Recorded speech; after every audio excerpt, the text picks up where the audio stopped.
The world has been destroyed and looks like hell itself, with cities burned to the ground and a blood moon broken in half. Only crows flew over the burning houses of the city in search of carrion of rotting corpses and rats. It was a real feast for them, as the number of corpses was incalculable. They lay in heaps.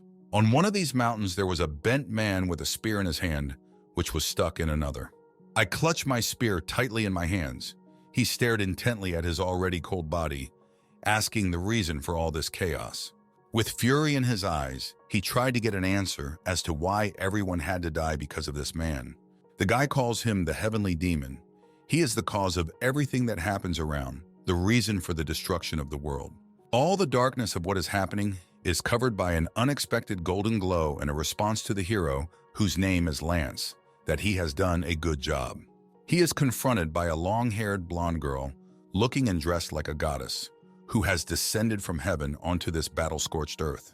Her name was Vega, the goddess of Lyra, the patroness of weavers, who told Lance that he had killed the celestial demon and saved this world. A devastated hero, sitting on his knees among a mountain of remains, asks if he really saved the world. And when he blows up, he tells her to shut her filthy mouth, because it can't be called salvation.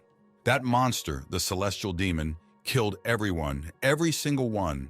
The hero doesn't see it as salvation, he sees it as the collapse of everything. About a decade ago, before what was happening, gates began to appear everywhere, connecting our world with others. From these portal gates, mysterious monsters of various kinds began to pour in huge numbers. Because of them, life on Earth quickly turned into hell. They destroyed all living things they came close to, sparing no one. But as soon as the monsters filled half the world, transcendental beings arrived, who called themselves Celestials. Each of them marked people with the mark of their constellation to give them the strength to fight the monsters that flooded the world. Thus were born beings who understood the stars, and they came to be called the Awakened Ones. These Awakened Ones became humanity's last hope for survival, and it would seem that the world was slowly returning to the old time. But he arrived, the devil of the sky, the celestial demon Finn, destroying everything that had recaptured humanity after the attack from the gates. As an ordinary awakened, he possessed the power of the dark heavens, which allowed him to absorb the stigma of other superhumans and even the power of the Celestials themselves. And due to this, he quickly became stronger. Tens of thousands of awakened and even Celestials who had previously had disagreements joined forces to kill this monstrous creature that appropriates the stigma of others. But this monster single-handedly destroyed tens of thousands of superhumans and Celestials, absorbing the powers of the Transcendence. Absolutely everyone, good apostles, brave warriors, noble Celestials, died at his hands, which was the end of this world. Vega is bewildered. He sees that the celestial demon has been defeated, and this is considered a success. The young hero, sitting on his knees and bowing his head, did not answer, clearly devoid of feelings of triumph of victory. The goddess of Lyra is obliged to reward the hero for saving the world and killing the celestial demon according to the oath of the stars, which can only be used by the celestials of the pole stars. She fulfills any wish. Lance rises confidently to his feet and resolutely prepares to go back and asks to be sent back in time. Shocked, the goddess asks the hero if he really wants to regress and return to that terrible past, warning of the possibility of an even worse future. The guy understands all the risks and still will not back down from his decision, since it cannot be worse than now in his opinion. He firmly believes that he can change the course of history for the better, no matter what is required of him. Vega, stunned by such decisive words from a man who defies the fate of the world and is about to rewrite the end of history that has already ended, agrees. She couldn't refuse, as it's an oath of the stars that can't be broken. The hero says he has another proposal for her. He asks her to grant him Lyra's stigma, and Vega is surprised by the suggestion, widening her gaze even more. Humans can't absorb her stigma, and neither has the celestial demon. Putting on a more arrogant face, the goddess asks Lance why he thinks it won't be the same with him, and if he thinks things will go differently because he saved the world. For Lance, without this power, going back in time would be pointless, and there was no other option to change things for the better. The goddess Lyra agrees to the hero's proposal. She wants to visit him in person when he returns to the past. Not expecting such an answer, the surprised hero tells her that he will lose all memories of him if he goes back in time. Vega agrees with the hero. If he finds her stigma, the past Vega will be able to recognize him as a regressor. And if he can survive receiving Lyra's stigma, she will recognize him as an apostle reborn from the future. Barely aware that he will become an apostle of the North Star, something that all awakened people desire but no one has succeeded in, Lance realizes that all preparations are complete, and he needs to remember the face of the celestial demon in order to find him and kill him before what happened. Vega points her hand in the hero's direction and says that she must proceed to fulfill the oath of the stars. And towering over him, he warns him to be careful, the star that defies the very heavens, and the hero promises himself to regain everything he lost and could not defend. Floating through the abyss into the past, the protagonist receives an alert from the system that Lyra's stigma has been granted to the body of the awakened Lance. The next alert from the system was a warning of an incredibly powerful stigma being implanted, and the body of the awakened one began to collapse. Lance remembers his younger brother Fred, who was very strong, as he was chosen as one of the celestials of the 12 zodiac signs. The memory was of him beating a person to death, and the hero asked why he was doing it, because he had done nothing wrong. Fred doesn't know, and if he hadn't left him, it might not have happened, and his face reminded him of something. He wondered where he could have seen it before, but his thoughts were interrupted by the system's warning of entering an unstable state. Sitting on his knees, his entire body was pierced by a powerful blue lightning, sparkling in all directions. The main character could only let out loud screams of pain.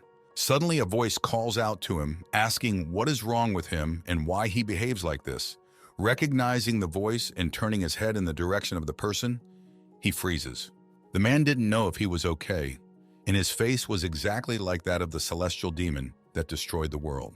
Lance, still staring at the man with his mouth open, is convinced that this is the same monster, his sworn enemy. The system continues to show warnings of an unstable condition. Lyra's stigma becomes unstable and his body is almost destroyed. Lance's eyes and mouth are filled with blood.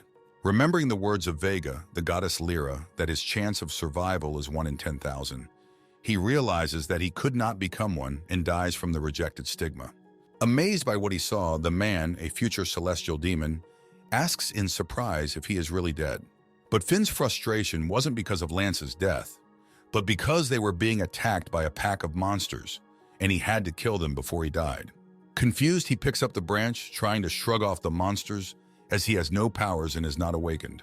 In a panic, Finn reaches out to Lance's corpse, hoping to find something he can use to defend himself against the monsters. As he rummages through his belongings, he notices a strange constellation on Lance's chest, noting that he's never seen one before.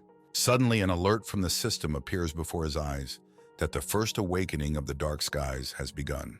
The dark skies begin to absorb Lyra's stigma, and the system notifies of the immense power of the stigma.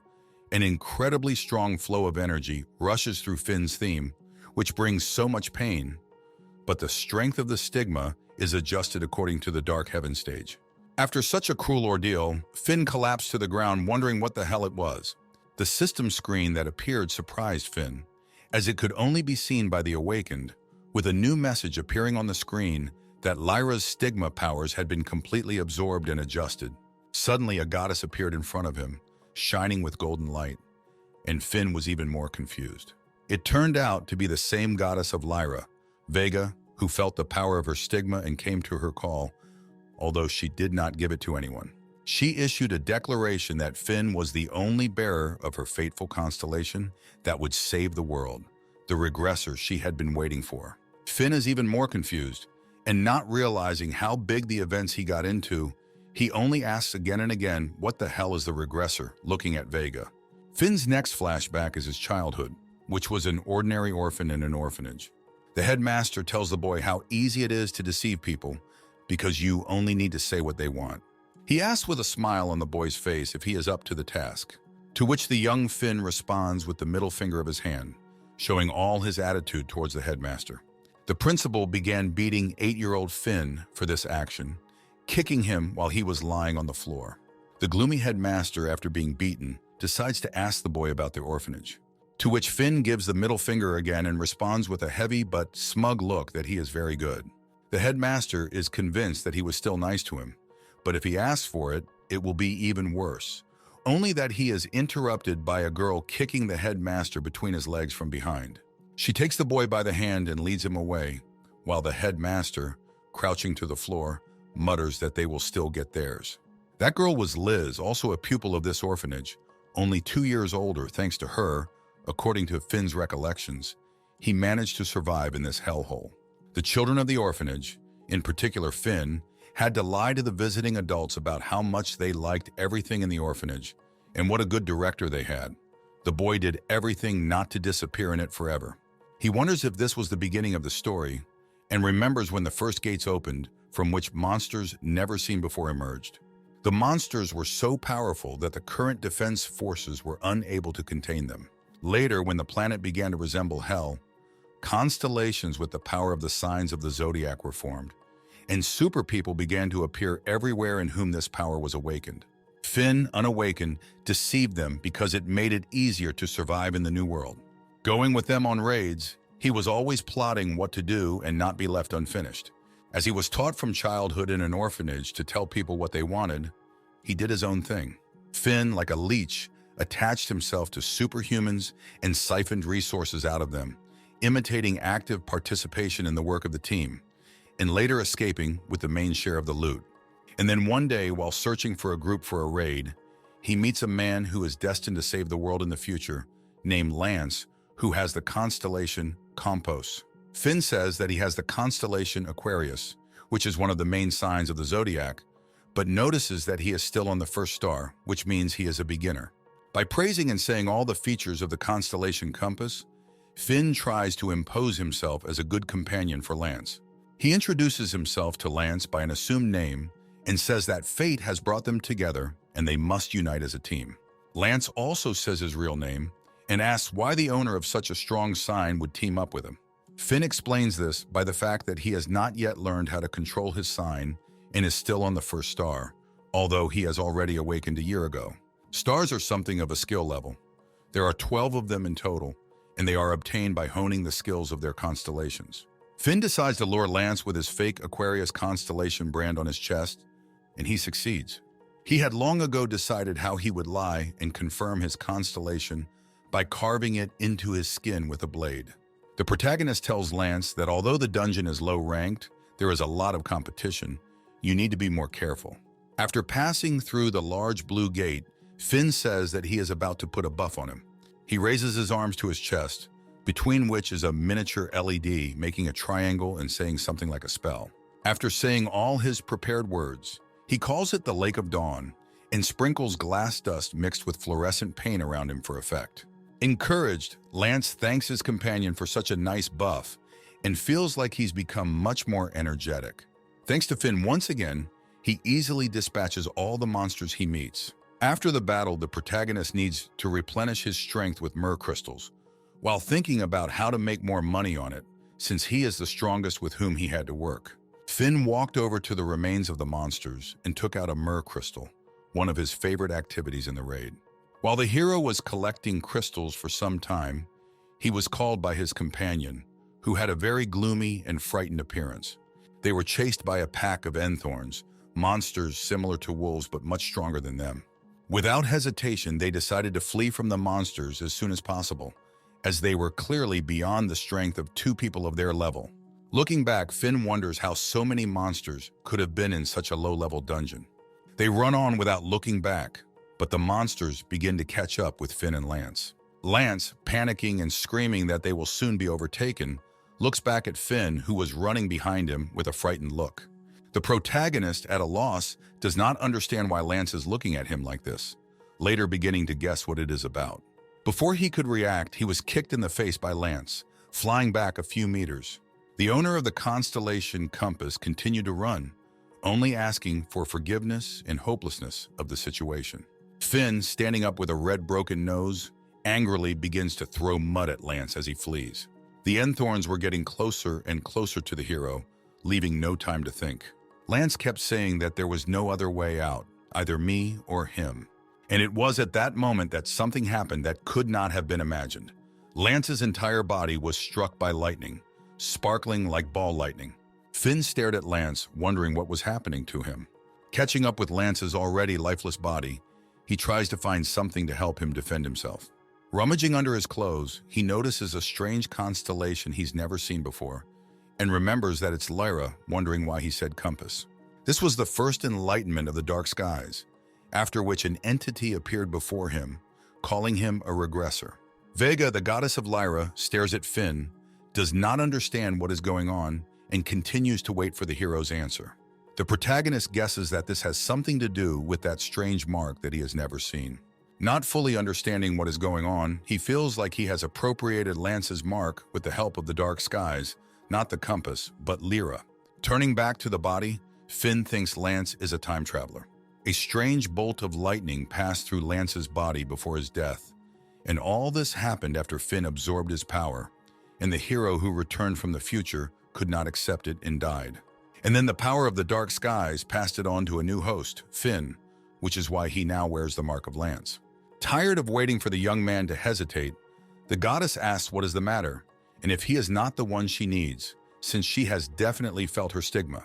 Gathering all her thoughts together, the protagonist gets to her feet and proclaims herself the time traveler, thinking that she will have to become the one she is looking for in order to survive. The goddess Vega, having examined the guy even more closely, sharpened her gaze on him, about to say something.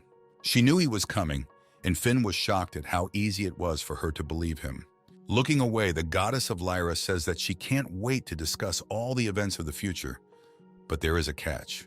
A flock of Enthorn has not gone anywhere during this time and has the same unfriendly appearance as before. She can't wait to see what the fateful star is capable of, hinting that the hero should deal with the monsters faster. Confused and losing all his self-confidence, he grew gloomy as he thought about how he could deal with this whole pack of monsters. Picking up the dead Lance's weapon, he took a fighting stance, waiting for the Enthorn to make the first move. The whole pack rushed at the guy at once so as not to leave anything alive of him. The hero feels himself filled with power and easily repels the first attack, easily cutting through all the attacked monsters. The goddess who was watching watched, marveling more and more at the ease with which he did it.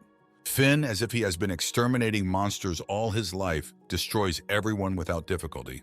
Suddenly, he felt pain all over his body, and a notification came from the system that he had improved his mastery of the compass constellation spear. But he did not understand what the compass constellation had to do with it. Suddenly, the memories of the dead Lance appear in his eyes as he stands exhausted, leaning against his spear. Finn realizes that these are not events of the past, but of the future, as he did not have a scar on his cheek when they met. He went through all the spear swordsmanship skills that had previously belonged to Lance. Suddenly, the goddess calls out to the hero, asking him to stop. She asks why he's taking such a long time with the extermination of monsters, if it's all for her amusement. Confused, Finn indignantly asks again, as he could not have imagined such power in the past. The goddess doesn't understand why he doesn't use the power of Lyra's stigma given by her. Even more confused, Finn was shocked at how strong he had become without even using the power of his mark. Inventing everything for him, she assumes that even a regressor finds it difficult to use his new power, and that he is like a child who is just learning to walk. The hero notices all the words of the goddess Vega, noting that he seems to have been born in the body of a newborn.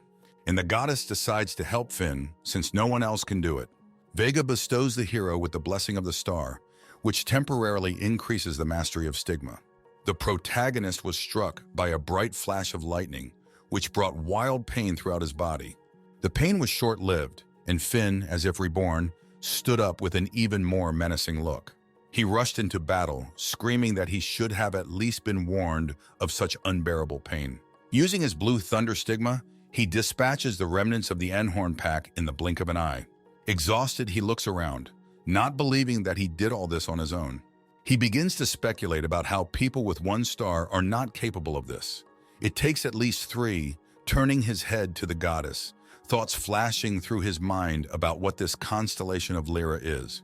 Rejoicing at her host's success, she begins to praise him, but Finn cuts her off with the nickname Lady of the Weavers. Vega responds, to which the stunned hero asserts his guess that it is the same goddess, Vega. There are hundreds of constellations with incredible power, but they are not equally powerful, so the powers of a Superman depend on the rank of his constellation. In total, there are 3 of those who surpass even the 12 zodiacal constellations in power. These are the North Star, Deneb in Vega, which is one of the strongest, the strength of which is an order of magnitude higher than the strength of other constellations. The overshadowed hero, thinking about how much trouble he got into, thinks that this is the end of his current comfortable life.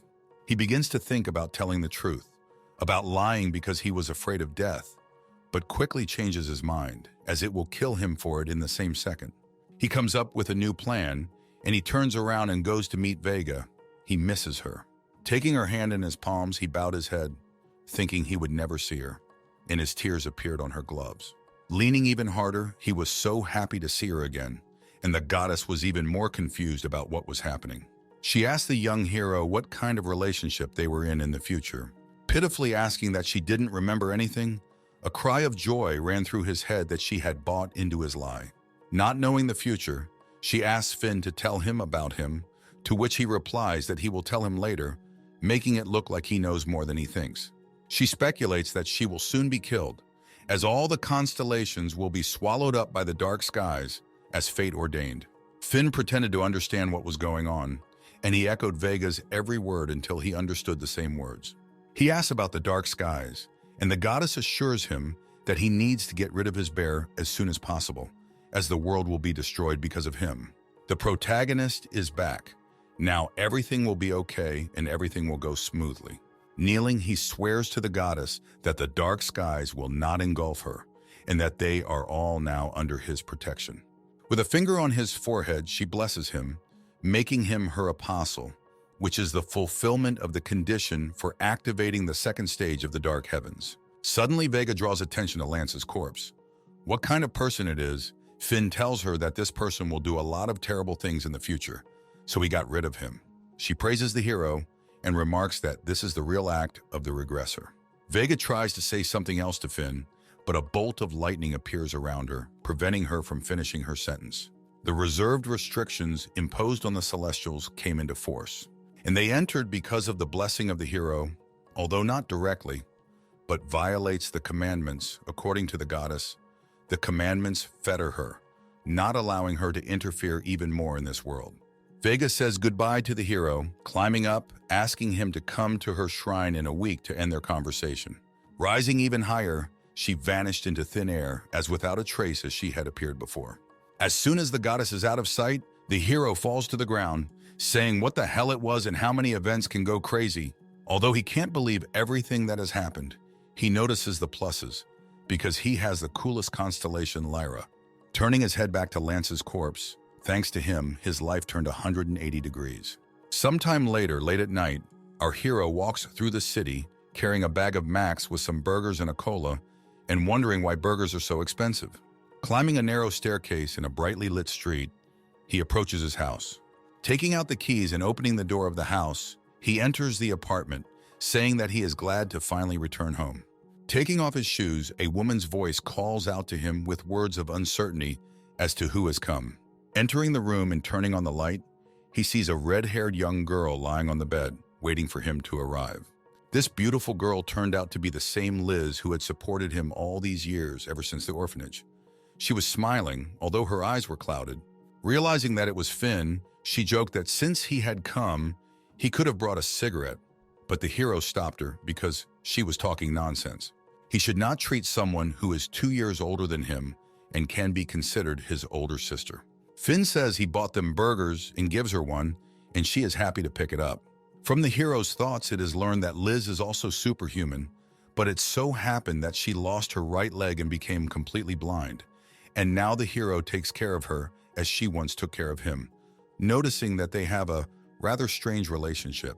After taking a bite of the burger, the girl froze for a few seconds, making the hero hesitate what was wrong, but after a moment, she shouted with joy in her face how delicious it was. The hero insists that the burger is not from convenience foods, but from a restaurant, but the girl is at a loss as to where Finn got such money. Suddenly, the hero interrupts Liz's worries by saying that she still has sauce on her cheek. She is terrified to find where this sauce is. She asks him to tell him where she got dirty, to which Finn tells her to eat safely, as with or without sauce will still be a scarecrow. The protagonist will no longer bring frozen burgers, but will buy fresh large sets and some other things. Suddenly, Liz stops Finn's monotonous speech by saying that something has happened to him, while turning around with a serious face. Looking at Liz, the hero agreed and said with a calm face that he had become a superhuman. Surprised by the surprise, asking again how this was possible, Liz did not even notice how she dropped the glass with the cola she was drinking. Sometime later, the protagonist sits on a swing late at night, relaxing a little and saying that he finally has free time. He says he stayed up late with Liz talking about what happened, and he's not surprised she was so shocked by the news. She kept jolting him, asking him what constellation he had, how many stars, and if he had hit his head. He decides to get to the bottom of everything quickly by calling up the system panel. After reviewing all of his skills and abilities, he remembers Vega's words that the dark skies will destroy the world and concludes that he will destroy it in the future. He doesn't understand what could have happened in his past life for him to destroy the world and thinks about how not to get caught in his lies. Because if they find out that he is the bearer of the dark heavens, they will also know that he is not a true regressor. As he slumped on the swing and stared up at the dark sky, he wondered what to do next. He wonders how he can be more like the person he is going to play and how he can learn to control the mana of Stigma. Getting up from the swing and heading towards the house, unexpectedly, he receives a message on his phone. The message spoke of an anomalous monster invasion in which there is a chance of a mutant spawning, and this dungeon is the same one he was in today. Mutants are monsters that undergo changes, sometimes making mutants weaker than normal individuals. But more often than not, the opposite happens, and one-star beginners cannot withstand such monsters. After choosing his next destination, he decides to visit the next day. When the hero arrived, there was already a bunch of superhumans near the gate, gathering squads and preparing for the raid. The hero walked around and remembered that the news warned that it was dangerous to come to this place, but it was more crowded than ever. Noticing that the fact was that myrrh crystals cost a lot of money, and apparently everyone came for easy money. Finn thinks it would be nice to join the squad, but discarding those ideas, he thinks he can do it alone. After passing through the gate and entering the dungeon, which turned out to be a forest, he decides to move on, confident in his abilities. As he makes his way through the thick of the forest, he notices rustling and shadows coming from the nearby bushes. As soon as he turned to the bushes, a flock of the same endthorns he had dealt with the previous day flew out. After capturing and disarming the first pair of attacking wolves, he taunts them, the first of which he pins to the ground with a spear, and the second in his hand by his paw in the air. He tells them that since they have attacked him, they should be kind enough to pay for it. Finn throws one of them at the remaining monsters with such force that the monster flattens as if it had been shot from a cannon. Surprised by the power of his throw, the hero noticed that his skills were much higher than those of a normal one-star awakened. After the protagonist threw at the place where the wolf had passed, only the carcasses of the Endhorns remained, and the trees in the distance cut through, folding in half. Finn walks over to his defeated opponents and bends down, picking up a crystal of myrrh. The hero picks up one crystal and estimates it at 800,001, noticing why everyone is so eager to become superhuman. After taking the crystal, he stands up as he senses that a larger specimen has come to smell the blood of his kin. Turning around, he saw an Endthorn that was several times the size of the normal one, definitely the mutant that had been reported. Without hesitation, the mutant monster immediately pounced on the hero, letting out its terrifying roar. Self-assured Finn says that he shouldn't rush so fast and he has completely lost his fear.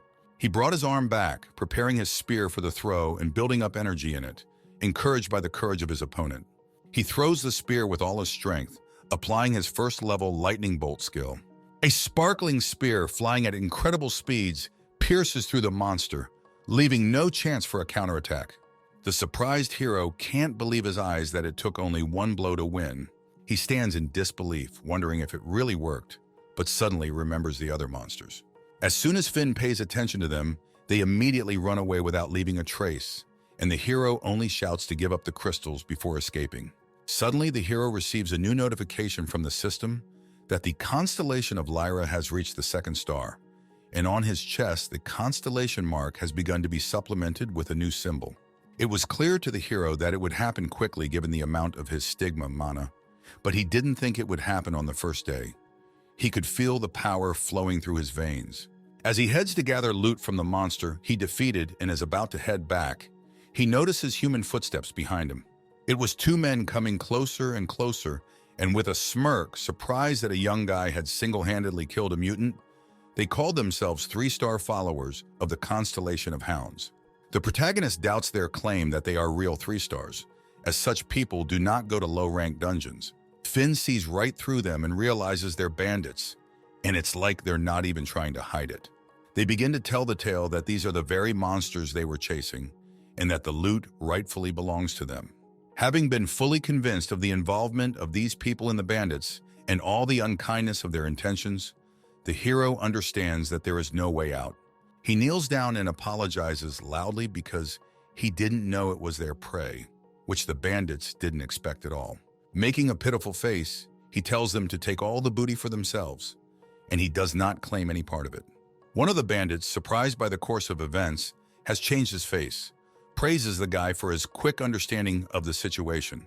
They ask him to get up and step aside to talk about something with the hero. As soon as the bandits turn their backs on the hero, Finn stabs one of them in the back, which they didn't expect at all. The hero, throwing off his innocent mask and quickly changing his tone of voice, says that he has nothing else to do but mess with such garbage. The second bandit did not immediately react to such an attack of the hero, standing in a stupor. A moment later, he pounced on the hero, brandishing his weapon, saying that she was crazy. Finn easily dodges the expected attack of his opponent, as if he were moving in slow motion. The bandit, stunned by his insane speed of movements, begins to call the hero names, asking why he pretended to be a weakling. The protagonist, quickly approaching the enemy, says that they are the weakest if they have not noticed anything special in him, immediately hitting the enemy with one of his lightning skills, leaving them no chance of survival. After eliminating these two losers, the hero sighs, enjoying the silence and grace after such a noise. After inspecting their corpses, Finn remembers that his Dark Skies' ability is to absorb stigmas, which will make him even stronger. He places his hand on the chest of one of the corpses and absorbs its stigma of the hounds, and the system announces that all the conditions for unlocking the second level of the Dark Skies have been fulfilled, and the Dark Skies are entering the second stage of enlightenment. The hero is once again struck by a blue flash all over his body, which brings him a savage pain that causes him to scream, while the system begins to play back the memories of the deceased awakened Lance. This memory began with seeing a doctor in a white coat standing in front of him. Lance was lying in a hospital bed with his head bandaged, and the doctor notified him that he had been unconscious for 2 weeks, which surprised the young man. The doctor asks Lance why he entered the gate without telling him anything, to which he apologizes as he thought he could handle it since the gate was level 1. Suddenly, this conversation is interrupted by a knock on the ward, to which they are distracted. A girl with glasses enters the room, asking the doctor if he has a minute, while naming him as a leader. She begins to talk about the new gate that appeared on the 15th, and that a sacred relic was found there. But a fragment of the memory begins to be interrupted, not allowing the girl to finish and ending only at the phrases of the strangeness of this case. Finn explodes, his eyes wide as if he has woken up from a long sleep. After gaining a new skill, pitiful excuses, and increasing his spear skill, he tries to remember the girl's words about the new gate in the sacred relic. Sacred relics are artifacts that contain concentrated star power, and some of them contain so much energy that they can easily compensate for the difference of 1 or 2 stars. After summarizing the information, Finn comes to the conclusion that in 8 days a new gate will open, which will contain the sacred relic. He notes that this information is very valuable and can also be useful to him for something else. After some time, the hero is in some center for the sale of trophies, myrrh crystals, and tries to hand over all the goods he has collected, but the employee says that the crystal is worth 1,440,000 won, and including taxes, 1,152,000. Dissatisfied with such a ripoff, the protagonist agrees, thinking that it could have been worse. He is asked to name his constellation, to which he replies that he has the constellation Lyra. The stunned employee of the center, not believing her ears, quickly changes her face. She jumps out of her seat, apologizing loudly and once again asking him to repeat the boy's constellation. Finn, with an unperturbed look on his face, calmly pronounces Lyra in one word and later Lyra, as if there was nothing special about it. Convinced that she had not misheard, the employee almost fainted from such a surprise, but pulling herself together, she asks the hero to follow her. Finn thinks that this reaction is to be expected and that it would be nice to stay in the shadows for his own convenience, at least for a while, but also decides that it would be foolish. An employee brings the hero to the VIP waiting room, asking him to wait for a while, but there was already someone in it. On the couch, with his legs on the table, sat a white-haired guy who, with a disgruntled face, turned on Finn, who had just entered. He asked him what he's staring at, telling him to look at the floor in a gruff voice, not at him. The hero looked at him with an even more contemptuous look, thinking what kind of impudent, narcissistic type he was. As he walked past him, he decided to ignore him, thinking that he had come to write a registration exam. Suddenly, the hero notices exclusive desserts for VIP visitors on the table. Not believing his eyes, being a fraudster, he always envied the reptiles who ate such goodies. Unable to resist the temptation of such delicious desserts, he decides to sit down and enjoy them. The bewildered white-haired man watched in silence while he ate the sweets, rejoicing at the meal, not hiding his emotions. Having eaten everything, the hero thinks that he needs to collect all the remains with him, since Liz will be happy with such goodies. Suddenly, all the joy is interrupted by the phrase that he has never been fed. The guy begins to escalate the situation, saying that while he was chomping, he almost vomited. Finn looked away and smiled, taking a deep breath, calling him a daredevil. The hero begins to talk about how young people are so frisky and never think about the consequences. They just look at it and don't get enough of it. The guy, not understanding why he is saying all this, asks what kind of nonsense he is talking about and whether he has eaten too much sweets. Finn, not shying away from phrases, asks the guy if he knows who he is, to which the blonde asks, "And who?" The enthusiastic hero is indignant that he did not have time to lie low, as everyone has already forgotten him. And staring at the guy with a fixed gaze, he said that since they were in the VIP room, he did not think that he would not be recognized here. The guy's face quickly changed, frightened, not understanding what kind of important bump sat in front of him. Judging by his confidence and communication, the guy believed that the hero was really famous and was definitely several levels higher. The guy's confusion was interrupted by the hero asking what guild he was from, addressing him as a boy. Just as he is about to announce his guild, the hero interrupts the guy again, demanding that he be more polite.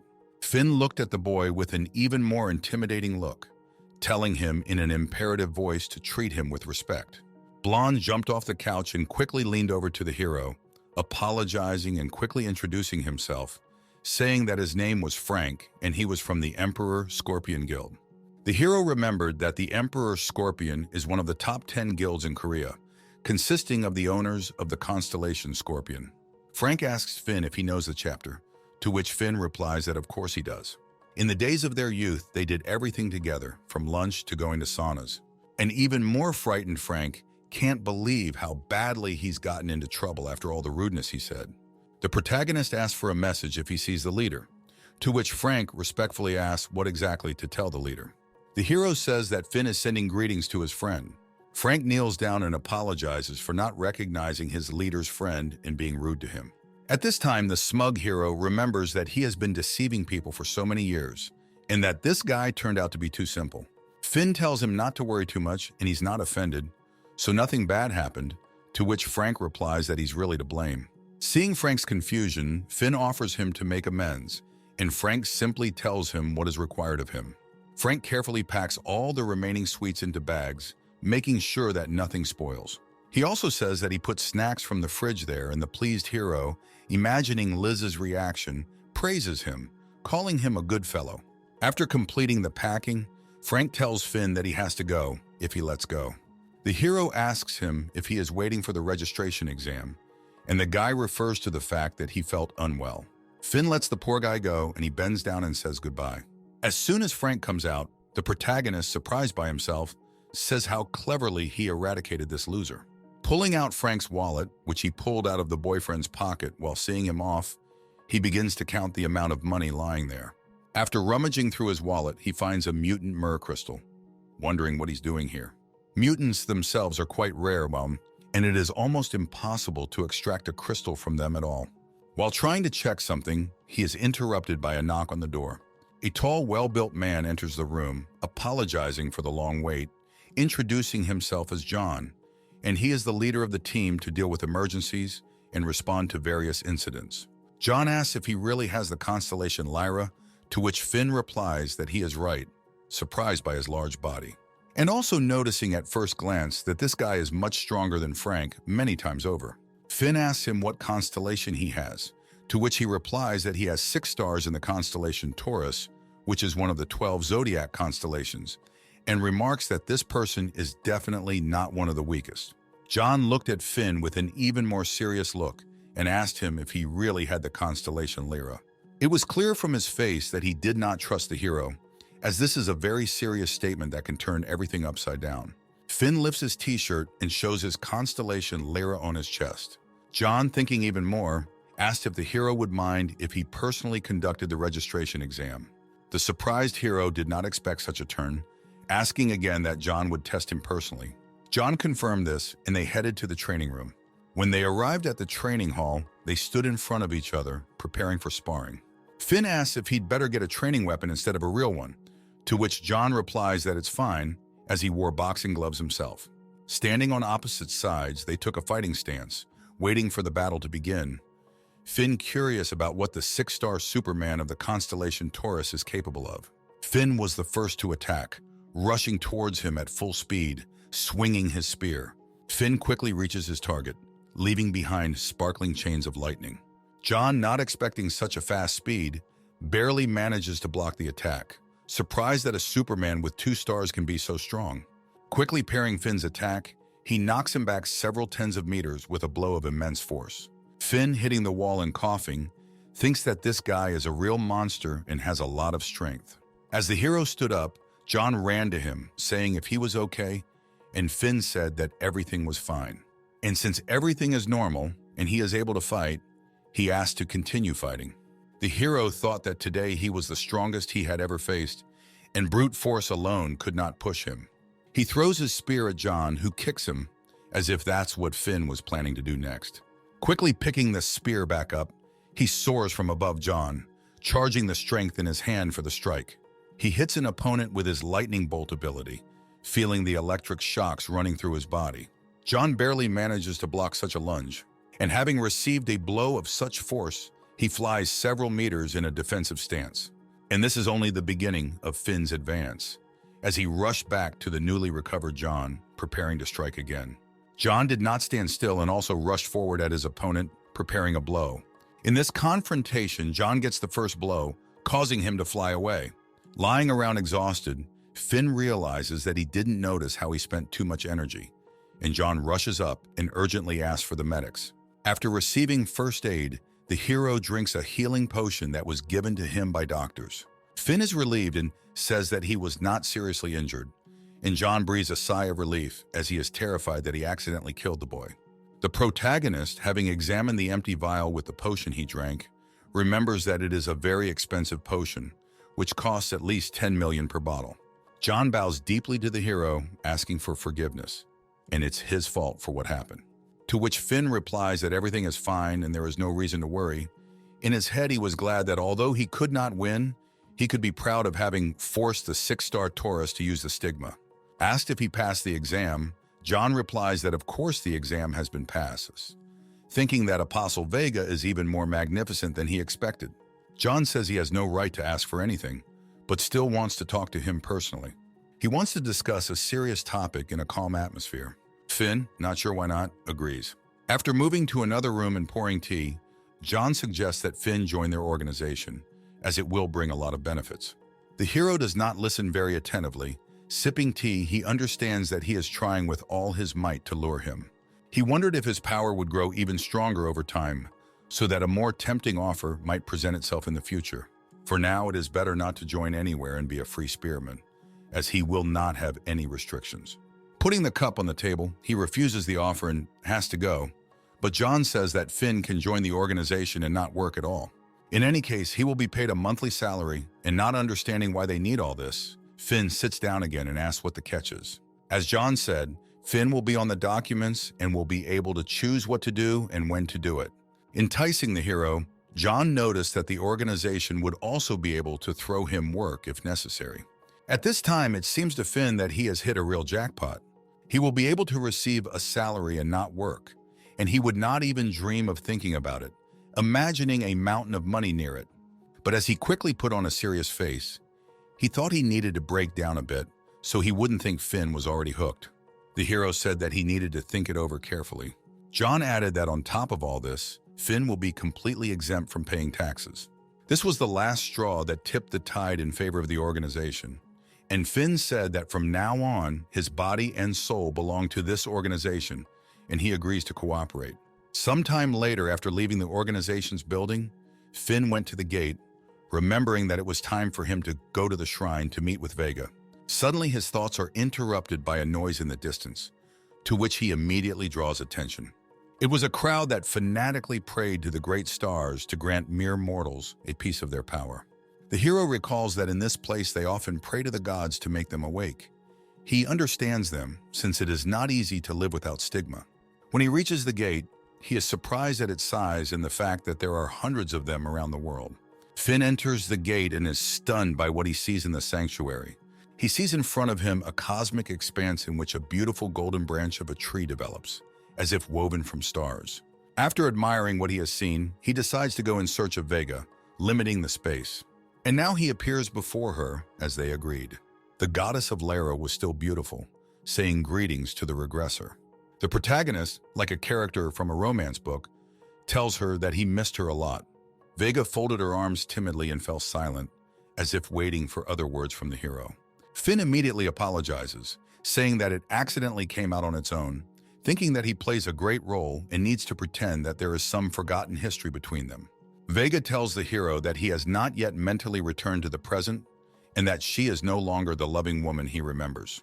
But Finn denies this, saying with a look of love that she is still beautiful. Embarrassed, the goddess replies to the hero not to try to appease her with flattery, as it will not bring any benefit, and herself, blushing, turns her head to the side. After a short pause, she returns to the main theme, praising the protagonist for achieving the second star, and did not expect anything less from the regressor. She asks him to enlighten her on the details of the future, where he came from, to understand how the goddess can help him and what will happen. Finn was confused and lowered his head, not imagining what he should say next. Gathering all his acting talents together, he begins to talk about how the so-called celestial demon, the demon who owns the dark heavens, will make itself known in the near future. The goddess clarifies with the hero that it is he who will obey the power of the dark skies. Finn confirms this, but also says that the celestial demon was adept at hiding his identity, so that no one has ever figured out who he is, what he looks like, where he lives, or if he is human. The goddess of Lyra is surprised that even the regressor has no idea of his fateful enemy. She states that in order to use the oath of the stars to go back in time, he had to kill the master of the dark skies, and asks how he got rid of him without knowing his identity. Finn froze in confusion, not knowing what to say next. The only question in his mind was what else the oath of the stars was. Upon learning that the future master of the dark skies had died, he realized that Lance had been able to kill him. But why would he go back in time? The protagonist reveals that as soon as his spear pierced his heart, he literally turned into black dust, which dissipated in an instant, and he realized that it was too late. After listening carefully to Finn's story, the goddess understands how it was and asks the hero to tell him how he plans to search for the celestial demon next. Finn says they should wait for his first move, taunting in her head that there he is, the celestial demon standing right in front of her. Vega asks the hero when this will happen, to which Finn replies that it will be at least 3 years before then, thinking that in that time he will have time to strengthen his position. He promises that during this time he will try to get stronger and will continue to look for leads. He informs her that in a couple of days a new gate will open, which will contain a very valuable item, and the first thing he should do is go there, since he had learned about it from Lance's memories. And if all this really happened, he would be able to clear himself of all suspicion, because only a regressor could know such a thing. After listening to her apostle, the goddess Lyra sees that the hero is eager to take advantage of the privileges of the regressor.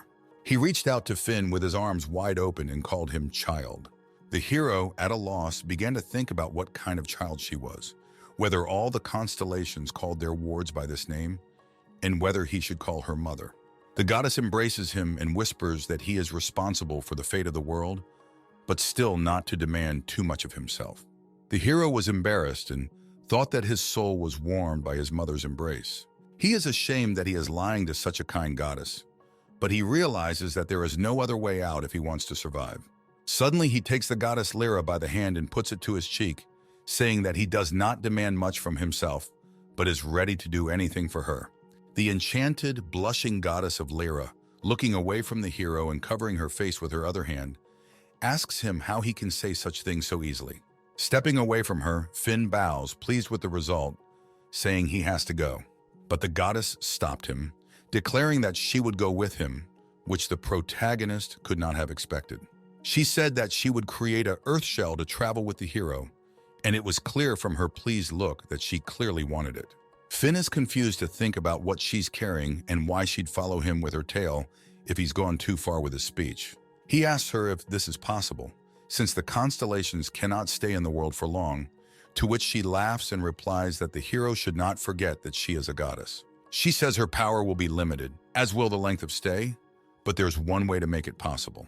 A lost Finn is even more confused as to what she's up to.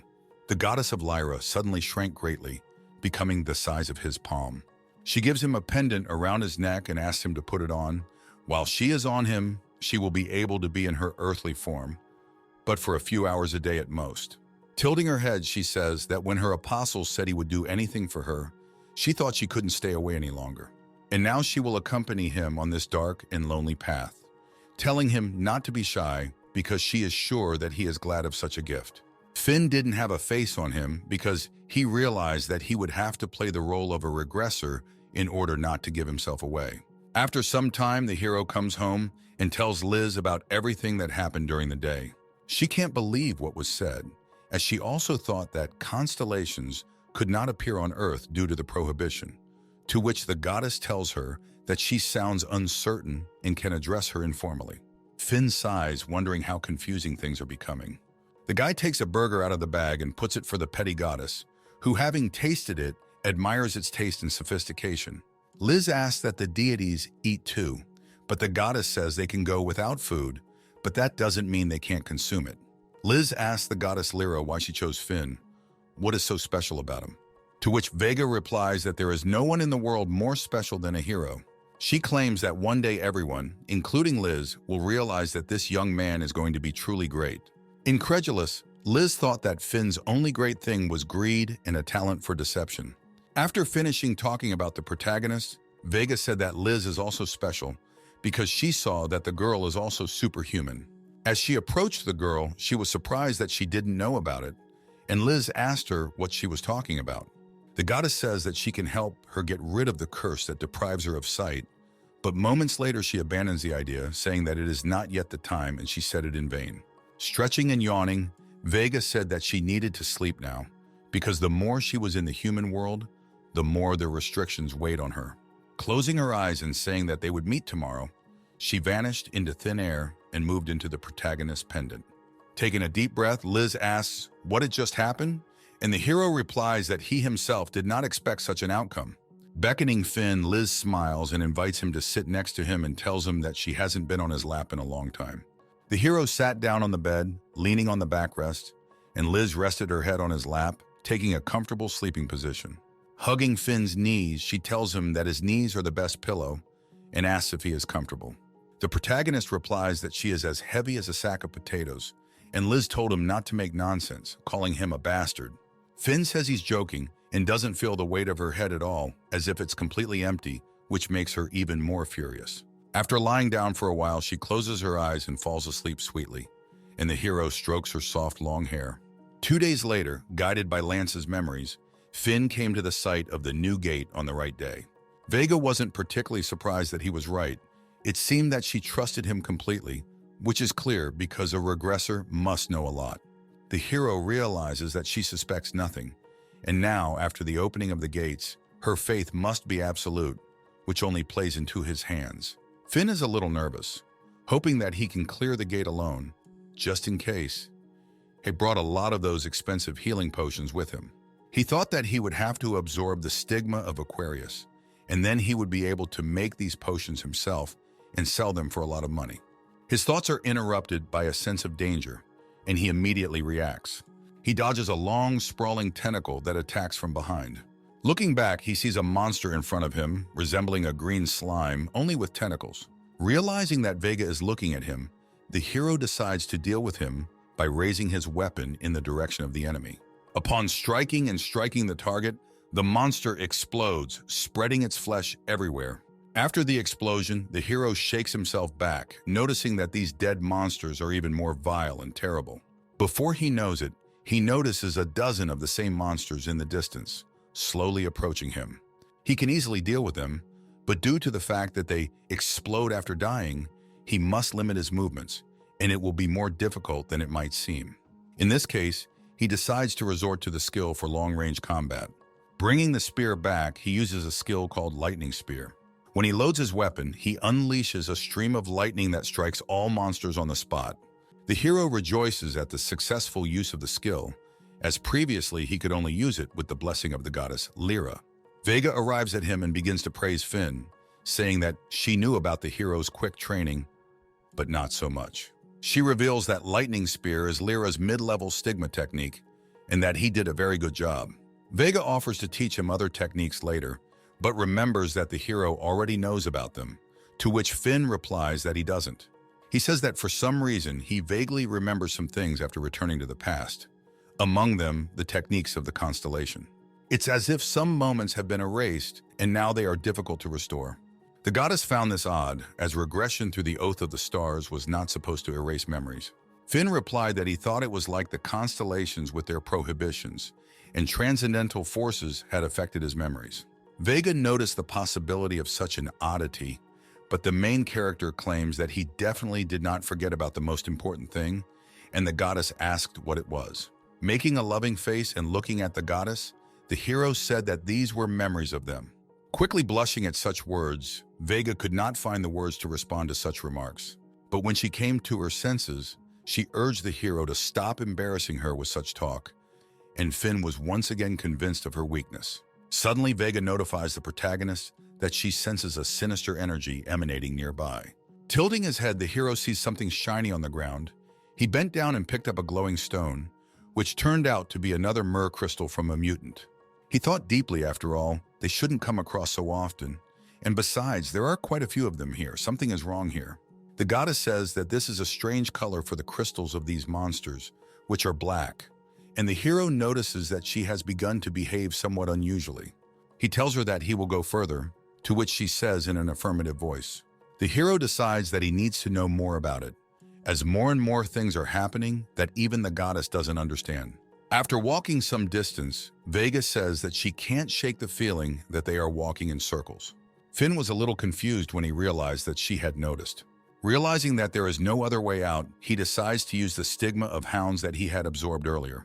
Sensing an incomprehensible smell, he paves a new path, saying that this is the right direction.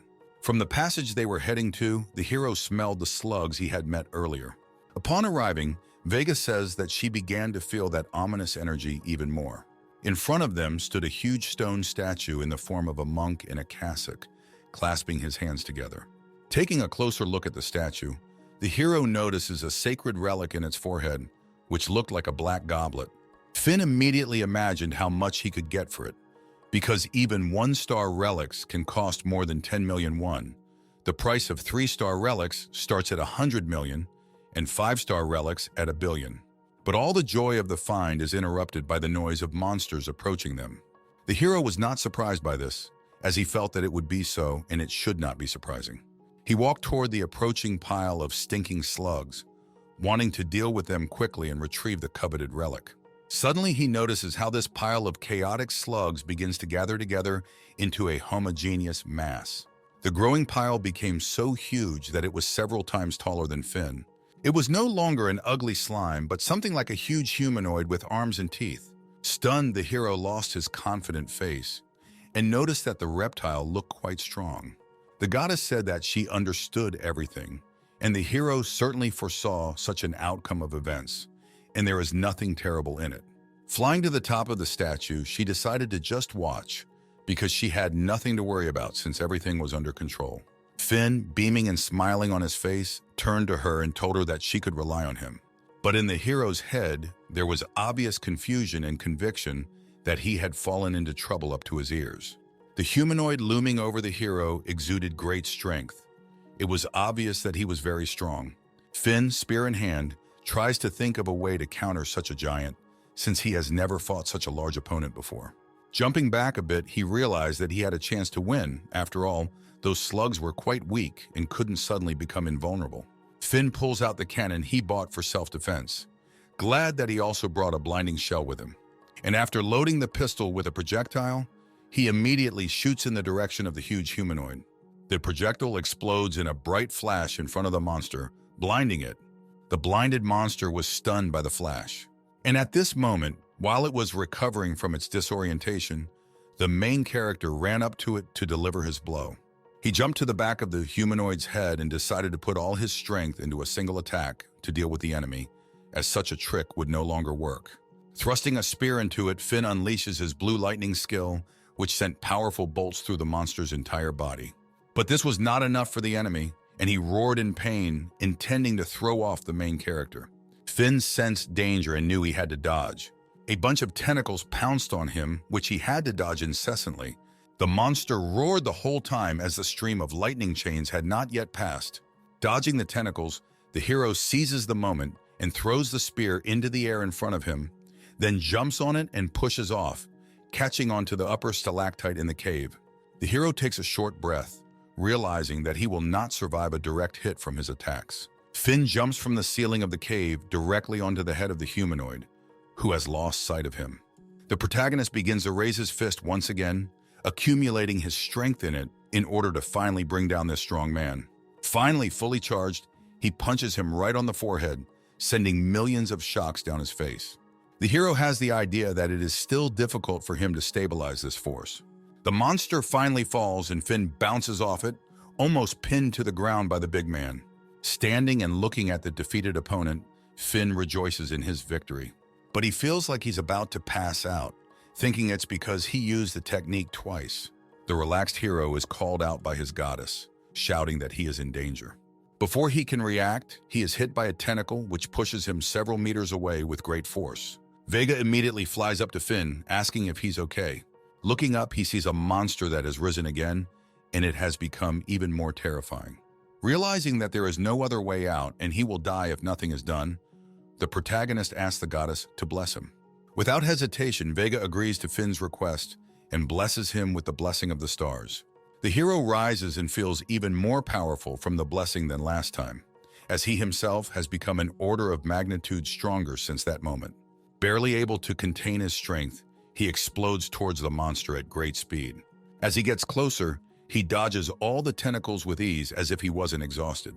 Upon reaching the target, he unleashes several strikes, giving each one a blue lightning, noticing that he is quickly draining mana at this rate.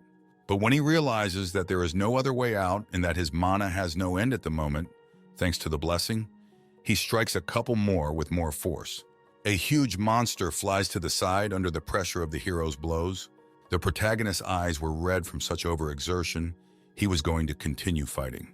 But suddenly, his goddess calls out to him to stop.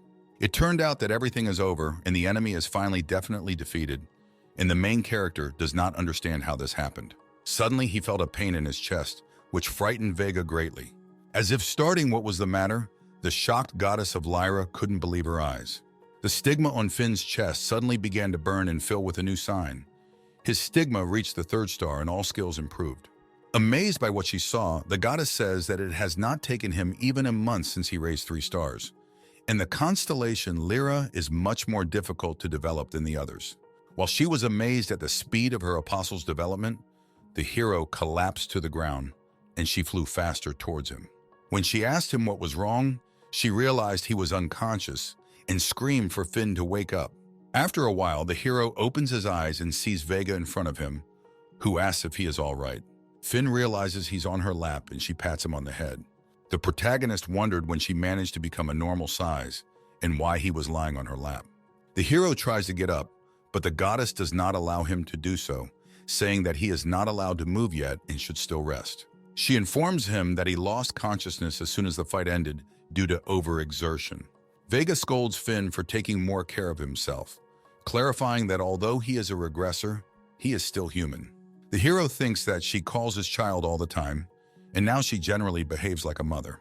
He thought that Vega was beginning to doubt him, as he had barely won even with her blessing and needed to do something about it. But suddenly, the hero's thoughts are interrupted by the goddess who says that he calls her name all the time.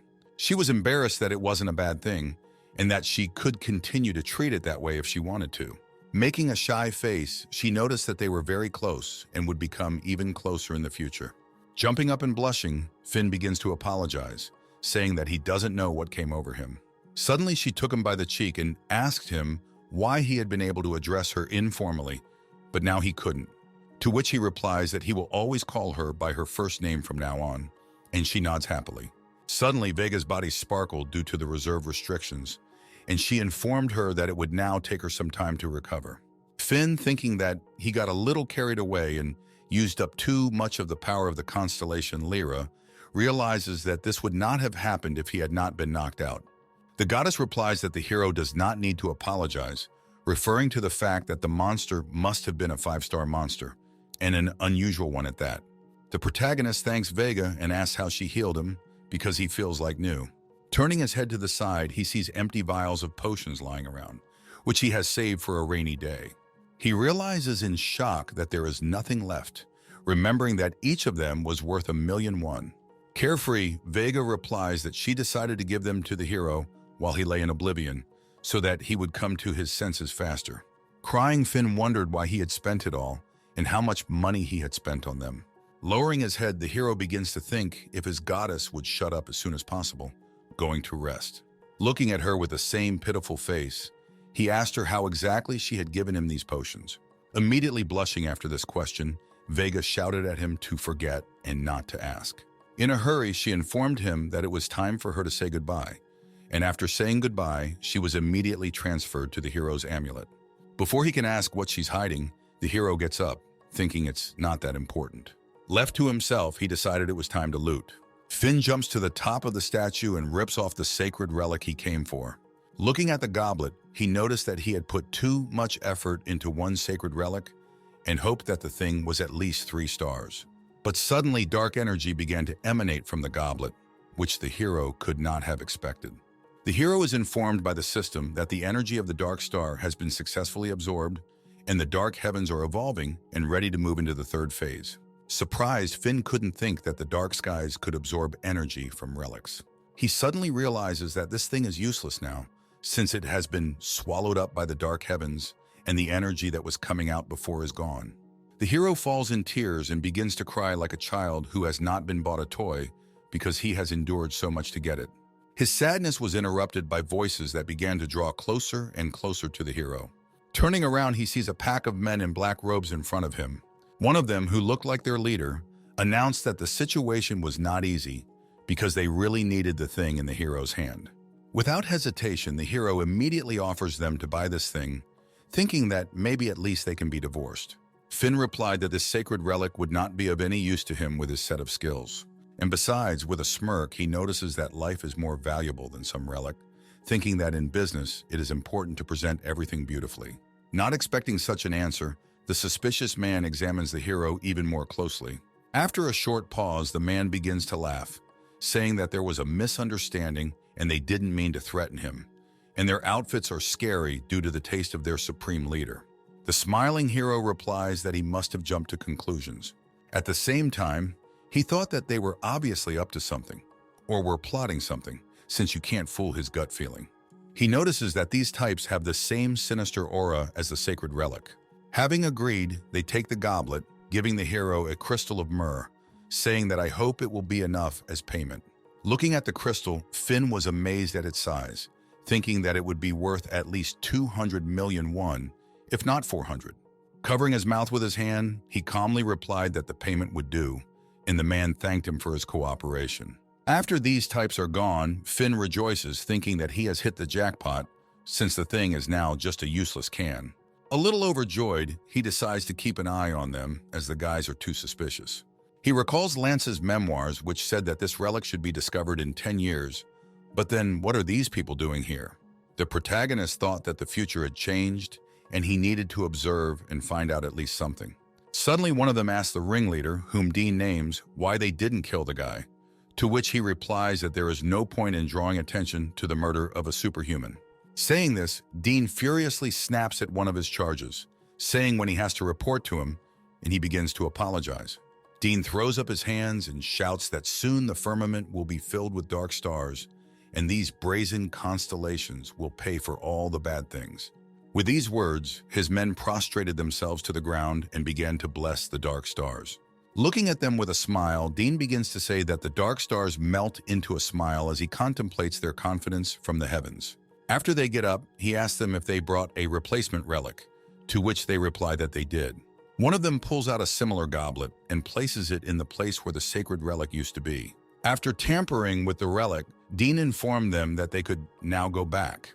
When he reaches the gate, he remembers something and asks one of the wards if he has forgotten what the guy who sold him the relic looked like. Saying that he hadn't forgotten, Dean ordered him to find him and kill him. The wards shouted that it would be done, and in the meantime, Dean would report everything to the head of the branch.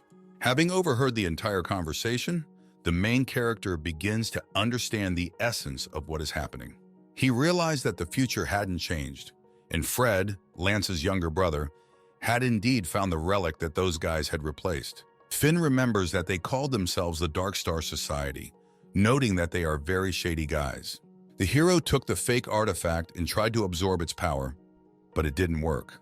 But the hero was quite pleased, because he received both an artifact and a myrrh crystal the size of a fist, so there is nothing to worry about. He thought that all this was only bringing him closer to his goal, and he went to look for the one who had been instructed to kill him. The enemy, prowling the dungeon, could not find the hero. Talking to himself, he noticed that there was no trace that he had left the dungeon, but he had combed everything, and it was as if he had not been there. He decides to find it as soon as possible, since the master will not leave a wet spot for failure. The annoyed enemy shouted maliciously, telling where he had gone, and the main character was already standing behind him. Finn thrusts a spear into his back, and he doesn't even notice the approach to him. Pulling out his spear, he quickly knocked him to the ground to prevent him from escaping. Glaring at him, the hero decides to find out information about their gang. He begins to strike his victim with lightning, causing them to scream in agony. Later, the battered poor guy decides to tell everything to the hero so that he doesn't cripple him anymore. Finn smirked and ordered him to lay out everything he knew, or it would be worse. At this time, the actions are moved to another location. An old man with a long gray beard and the same hair, whose name is Kron and is the head of the 6th-ranked Darkstar branch, asked Din if he has brought the loot. Dean bowed deeply and knelt down and reported the mission accomplished. Suddenly, Cronus spoke the word of an owl, and behind him began to appear men in black robes, exuding a dark aura, and said that the time had come. After preparing for the ritual, Dean heads to the center of the ritual circle, carrying a goblet he brought from the dungeon. He places the goblet in the center and loudly begins his speech about how the beautiful night sky will henceforth be filled with dark stars. Continuing, he called for everyone to see how the dark stars would bestow their blessing upon them. Nothing happened. There was a silent pause around him, and in the meantime, the cup simply fell. Looking at the relic, Dean is horrified and doesn't understand what's going on, expecting a decidedly different outcome. He begins to make excuses that this can't be, calling Cronus the Owl King. The old master looked at him with a face full of rage and anger. He was clearly enraged by his servant's failure. The events drift back to the hero, who is told by the prisoner that members of the Dark Star Society have created dark constellations. Surprised, the hero asks what kind of dark constellations they are. His captive begins to explain that long ago, when all the stars were swallowed up in darkness, dark constellations were born. Suddenly, Finn swings his spear at him, shouting that he explains that nothing is clear at all, and asks a specific question about how many there are and where their headquarters are. The prisoner replies that their base is located at the top of Mount Baugen in an abandoned observatory, and their headquarters is located on the underground floor, and their number is about 50. Finn asks where their main base is, to which Finn replies that he doesn't know. Dissatisfied with the answer, the hero swings a spear at him, and he begins to shout that he does not know the truth, and only the heads of the branches know this. The humbled hero realizes that it is unlikely that they would tell such a thing to some pawns. Finn asks again why he obeys these suspicious types, doubting that it does any good. Confused, he tilted his head, mumbling as he tried to say something. Suddenly, he said clearly that Mr. Dean had given them stigmas. Amazed by what was said, The hero did not understand how this was possible. Finn wondered how it was possible to bestow stigma when only constellations could do that, and he wasn't. The protagonist realized that they were using stigmas as bait, and it became clear why people joined this incomprehensible sect. Turning back to his prisoner, he thought that was enough and he could finish. He also began to scream and beg for mercy, saying that he had a daughter. According to him, he actually joined the Dark Star Society for her sake. The hero paused, wondering if he really had a daughter. He noticed that an orphan could not survive in this crazy world, and he knew this better than anyone else. Finn asks for his name, and he looks up at the unexpected question. The hero once again asks what his daughter's name is, to which he replies that her name is Mira. The next question is her age, to which he desperately replies that she is 9 and still too young. Answering that he doesn't care, he continues to bombard him with questions about when her birthday is, what her favorite food is, what her height and weight are. After quickly answering all the questions, the person asks why he is asking all this. After repeating the word why, the hero points his spear at the face of his prisoner. In making a satisfied face, he orders him to retell everything in reverse order. It makes him retell his weight, height, favorite food, age, and name. Not expecting such an outcome, he doesn't know what to say and starts yelling for him to stop. Swinging his spear at him, Finn remarks that this is not surprising, as it is difficult to repeat what he just came up with.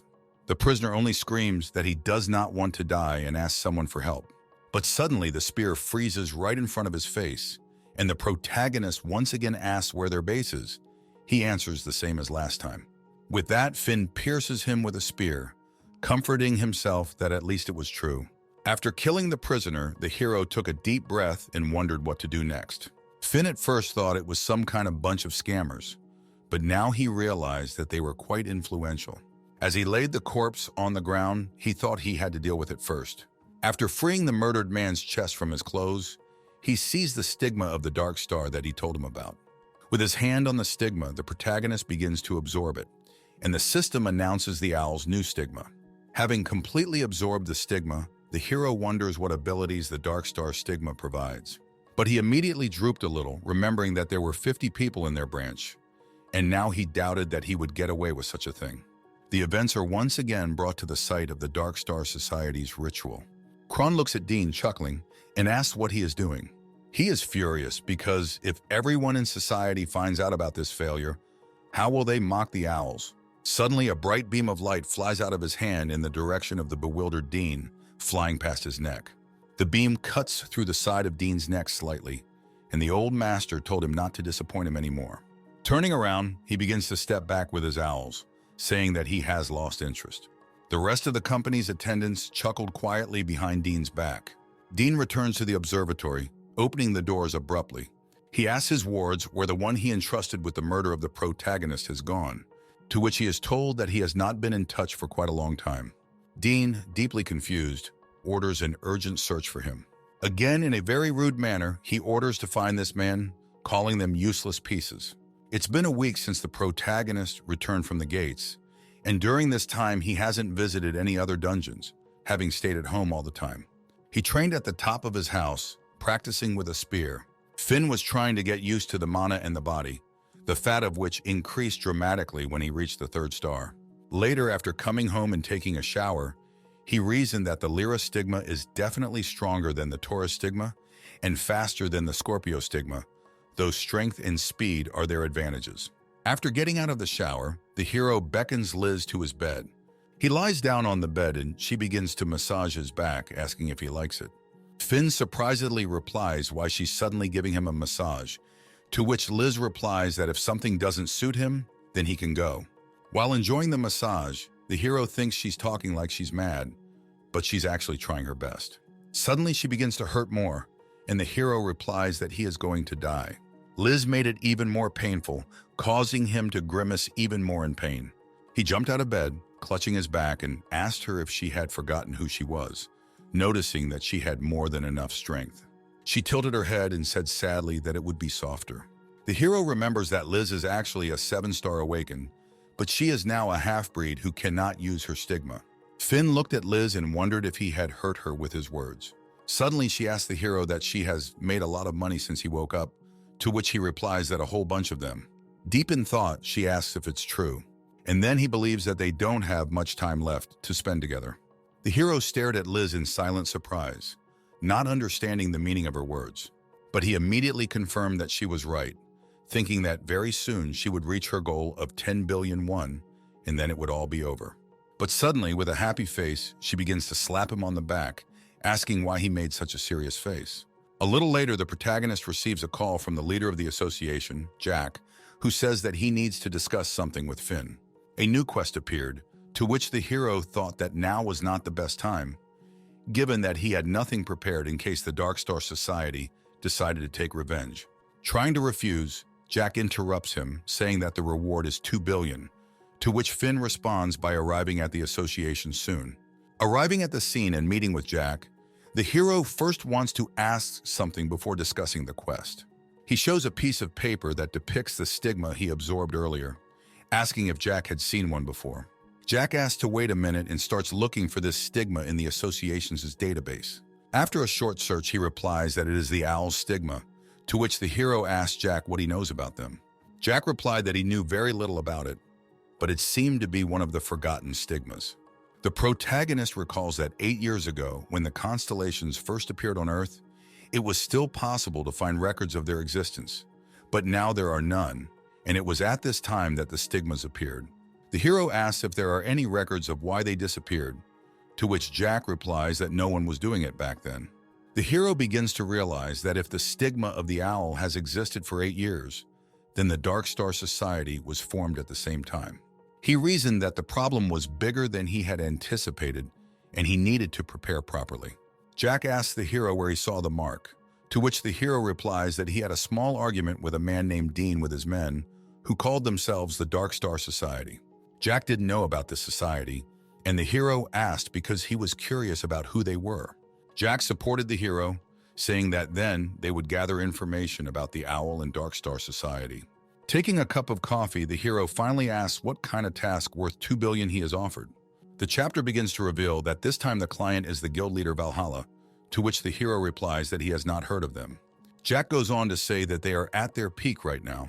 All the guild members are strong and each of them is gifted with talent. The guild leader, on the other hand, is particularly strong and considers him a candidate for 7-star ranks.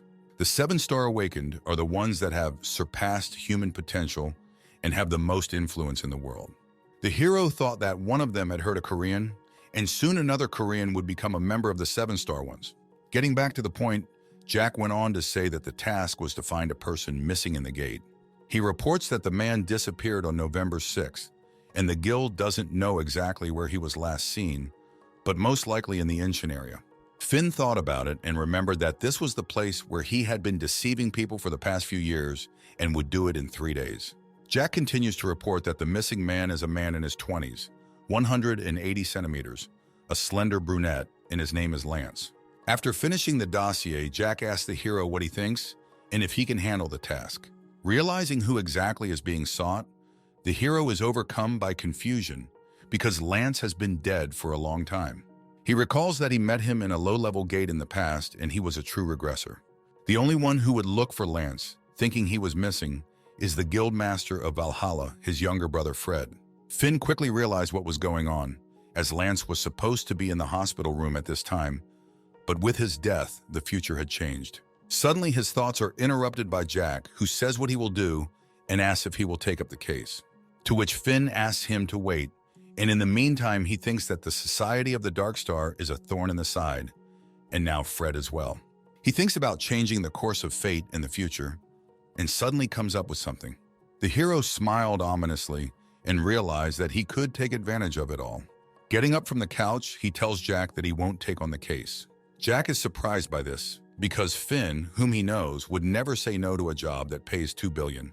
He replied that the search for people is not his forte, and the hero will still have the opportunity to establish contact with this guild. Instead, Finn asked Jack for the Valhalla Guild phone number. Sometime later, the protagonist is standing near the newly formed gate, waiting for someone. Deciding to return tomorrow, he suddenly feels someone's gaze on him. He turns around and sees a suspicious man wearing a hat with a strong thirst for murder. Finn suddenly explodes and begins to run away from the type following him. The man chased after him and ran into the garden steam, losing sight of the fleeing man. Suddenly he hears the protagonist's voice, who says that he has already begun to worry as he thought that they had stopped looking for him. He emerges from the dark edge, saying that the bird has been caught in the cage. The pursuer takes off his hat and clarifies whether he really caught him. He abruptly launches a powerful and dark charge of magic that spirals into the hero. Finn jumps high and dodges the blow, thinking that this is the power of the owl's stigma. Swinging his spear at his pursuer, he says that now he knows the possibilities of stigma, and it's time to say goodbye. Finn uses the lightning spear skill and launches it with great force at the enemy. Having killed his enemy, the protagonist thinks that he is poorly prepared. He reasoned that although this type is an ordinary henchman, he is definitely not an easy opponent, which means that the head will be much stronger. Stepping aside, he places the spear near a tree and takes a picture of it on the pursuer's phone. After taking the picture, he dials the number and starts calling someone, thinking that there is still someone who will deal with the head of the owls for him. The hero's call is answered by Mona, a member of the Valhalla Guild, the one Finn saw in Lance's memories. The protagonist asks if he can talk to the guild leader, to which the guild leader replies that the leader is not answering the phone at the moment. Finn immediately informs her that he has found Lance, whom they are looking for. The secretary is immediately blown up and runs into the office of the guild headmaster, Valhalla. She whispers in his ear about the call, which immediately changes his face. He picks up the phone and, without further ado, earnestly asks who found his brother. Finn replies that his brother has been found, or rather is being held hostage. When Fred asks what is going on, the hero replies that they are holding Lance and that he will send some evidence. Finn sends the head a photo of Lance's spear that he took earlier. Seeing that it is indeed Lance's spear, Fred becomes even more serious. He picks up the phone again and angrily asks the hero who he is. The hero decides to pit the Valhalla Guild against the Dark Star Society and introduces himself as Dean. Lance's younger brother Fred has memories of his brother being superior to him when he was younger. Fred always looked at his brother with sparkles in his eyes, because everything that was difficult for him, his brother did playfully. In those days, Lance seemed to his younger brother to be a real Superman. But suddenly, later on, dark times came when monsters were born. And after a while, the first awakened superhumans began to appear. Fred, on the other hand, got the constellation Leo, and the situation with his brother changed. Lance did not get the constellation, and Fred became the owner of one of the main constellations. He began to feel a sense of shame that he was now being protected by the one his older brother was supposed to take care of. Fred was consumed by his new strength, trying to hone his skills all the time. But one day I realized that they had drifted apart, and it was too late. The younger brother knew that he too had felt inferior before the Mark woke up. And so they gradually became strangers to each other, having lost the former ties of their own brothers. Later, Lance finally got the stigma, and Fred thought they would now have a chance to bond and was genuinely happy for him. The younger brother made a gift to the elder brother, giving him the same spear decorated with myrrh crystals that Lance walked with. Lance was very grateful for the gift, noticing and saying that it was his favorite color and he would cherish it very much. Back to the present, Fred was furious when he saw the spear. There are no other such copies with a silver tip and decoration in the form of a green myrrh crystal.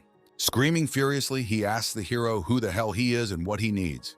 The hero tells him to prepare 3 billion won in cash by the 25th and come to the abandoned observatory at the top of Mount Bagan. Finn noticed that Fred also came unaccompanied, otherwise it would be bad, after which he immediately said goodbye and hung up. Fred began to scream loudly in anger, emitting his powerful aura throughout the office. Having calmed down, he freezes and immediately comes up with a new plan of action. The leader orders the secretary to immediately contact the association and summon all guild members in the gate. The action shifts to Jack's office, where Finn hands the head of the association a piece of paper with a picture of Dean, saying that this is all he has for this type. Jack thanks the protagonist and tells him that he will personally pass on this information to the guild leader of Valhalla. Finn wonders if Fred was quicker than he expected, because not even a day had passed, and the manager to whom he was telling about Dean immediately called the hero. The hero realized that now the guild leader of Valhalla would be ready for anything, given that Finn had already shown him the spear. Jack remarks that this is a great coincidence, since the man with whom the hero got involved in the fight is now also looking for the Valhalla Guild. In addition, the guild requested to send them any available help, which surprised the protagonist. Jack reveals that they plan to create a siege around the mountain and that the hero does not have to participate, but the hero says that he will. Finn realizes he's better off being there to control the situation. He had already begun to imagine this terrible encounter between Dean and Fred. The events move to the site of an abandoned observatory where Dean mutilates his ward. He shouts that he has found a lead, to which Dean asks what other clue. He begins to say that 3 days ago he searched the area where another member of the society disappeared, and that person left the building of the association. Dean thought Finn was a member of the association, but the speaker interrupted that this was unlikely, as he wanted to spot him again on his way to work, but he never showed up. Dean thought that this was very suspicious and that he needed to be on his guard, as he had a bad feeling. Suddenly, another ward runs up to him, calling loudly for his master. He reports that someone who looks like a collector is approaching the building and asks if he should deal with it. Dean refuses and says that he will deal with it himself, thinking that maybe it will at least cheer him up.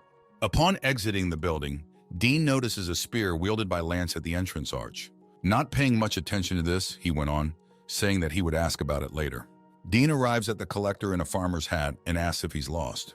He smirks as he remarks that wandering through the woods at such a late hour can be quite dangerous. The collector turned out to be the leader of the Valhalla Guild, Fred, who thought he had finally found what he was looking for. Dean took a closer look at the collector and wondered what was going on and why the man looked so creepy. Suddenly, a message arrives on Fred's walkie-talkie that Lance's spear has been found. Upon hearing this message, he stops hiding his aura and blasts his power through Dean. The hat has flown off his head, and he shows all his power, which swirls around him. Dean immediately recognizes his face, realizing that it is a 7-star candidate, the Black Lion Fred. Amazed by what he sees, Dean doesn't realize what the guild leader Valhalla has forgotten. Fred informs him that he has prepared the money he demanded and throws a basket with money flying out of it. And he said that if he needed them, he should go and get them. Pulling out his sword, he jumps high above Dean and is about to inflict incredible power. Dean just covers himself with his hands, muttering incomprehensible what is going on. But Fred lands behind him, and Fred wonders if there's anyone else nearby. Suddenly, Fred starts yelling for everyone to start their attack. A bunch of Valhalla Guild members poured in from everywhere and rushed towards the observatory. They attacked the main building, smashing and smashing the structure. Fred appeared to Dean as if death, asking if he thought he would fall into this trap, and ordered him to answer where his brother was. Dean is horrified to see what's going on, wondering how he knows where his brother is. At that time, the main character was not far from the epicenter of events, watching all the rumblings from the sidelines. Fred begins to attack Dean, brandishing his sword, which chops through trees like a scythe through grass. Dean tries to fight back with his magic, but he barely hits the Black Lion. He only erected a kind of barrier to avoid being directly attacked by the guildmaster. Dean realizes that he is very strong and cannot be defeated. He wonders if something is wrong with this business and why all these questions about his brother and money. Suddenly, Fred finally catches up with Dean and throws him far back with a shockwave. The head appears before him, saying that he is disappointed and asks how he was going to kill him with such pathetic skills. Dean doesn't understand a word of what he's talking about, realizing that they most likely decided to get rid of him with the help of a Black Lion. As he gets closer, Fred swings his sword, intending to stab Dean. Dean starts yelling that it's a misunderstanding and that he didn't do anything, and Dean hits him without hesitation. Fred angrily lets slip that it's a lie, throwing him even further. Dean realizes that Fred won't believe him and that he won't survive at this rate. Raising his hands in the air, he uses a skill called Black Feather Whirlwind. Fred easily parries the attack, saying that such a weak attack won't work on him. But at this time, Dean sticks a dagger in his stomach slightly, apparently using some kind of skill. As soon as he did so, he vanished into thin air, moving somewhere. Fred grunted in displeasure and wondered where he could have gone.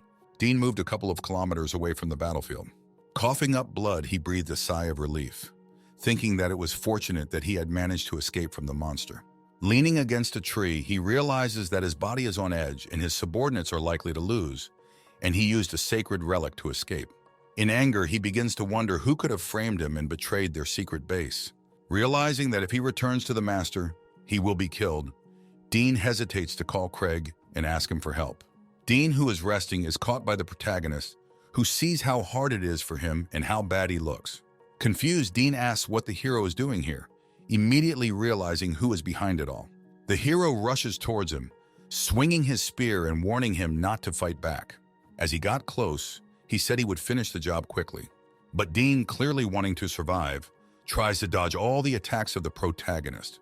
Fighting back along the way, the hero is a little surprised that he still has strength, but notices that it must be difficult for him to make such movements. As he continues to spit blood, he realizes that he can no longer dodge, and the hero advises him to stay out of place. In the end, the protagonist deals with Dean, a little disappointed. He thought that there was some kind of ban on Dean, because as soon as he asked an important question, he would just start convulsing. But Finn had at least managed to find out that this Dean was a low-level administrator who served a branch leader. He also took a piece of paper with Craig's contacts from the dead Dean. Reasoning that it must be some colleague of his, he decides to leave this information for now, so that the Dark Star Society will stop chasing him. But suddenly another thought comes to his mind, and he notices that this number will still find a use.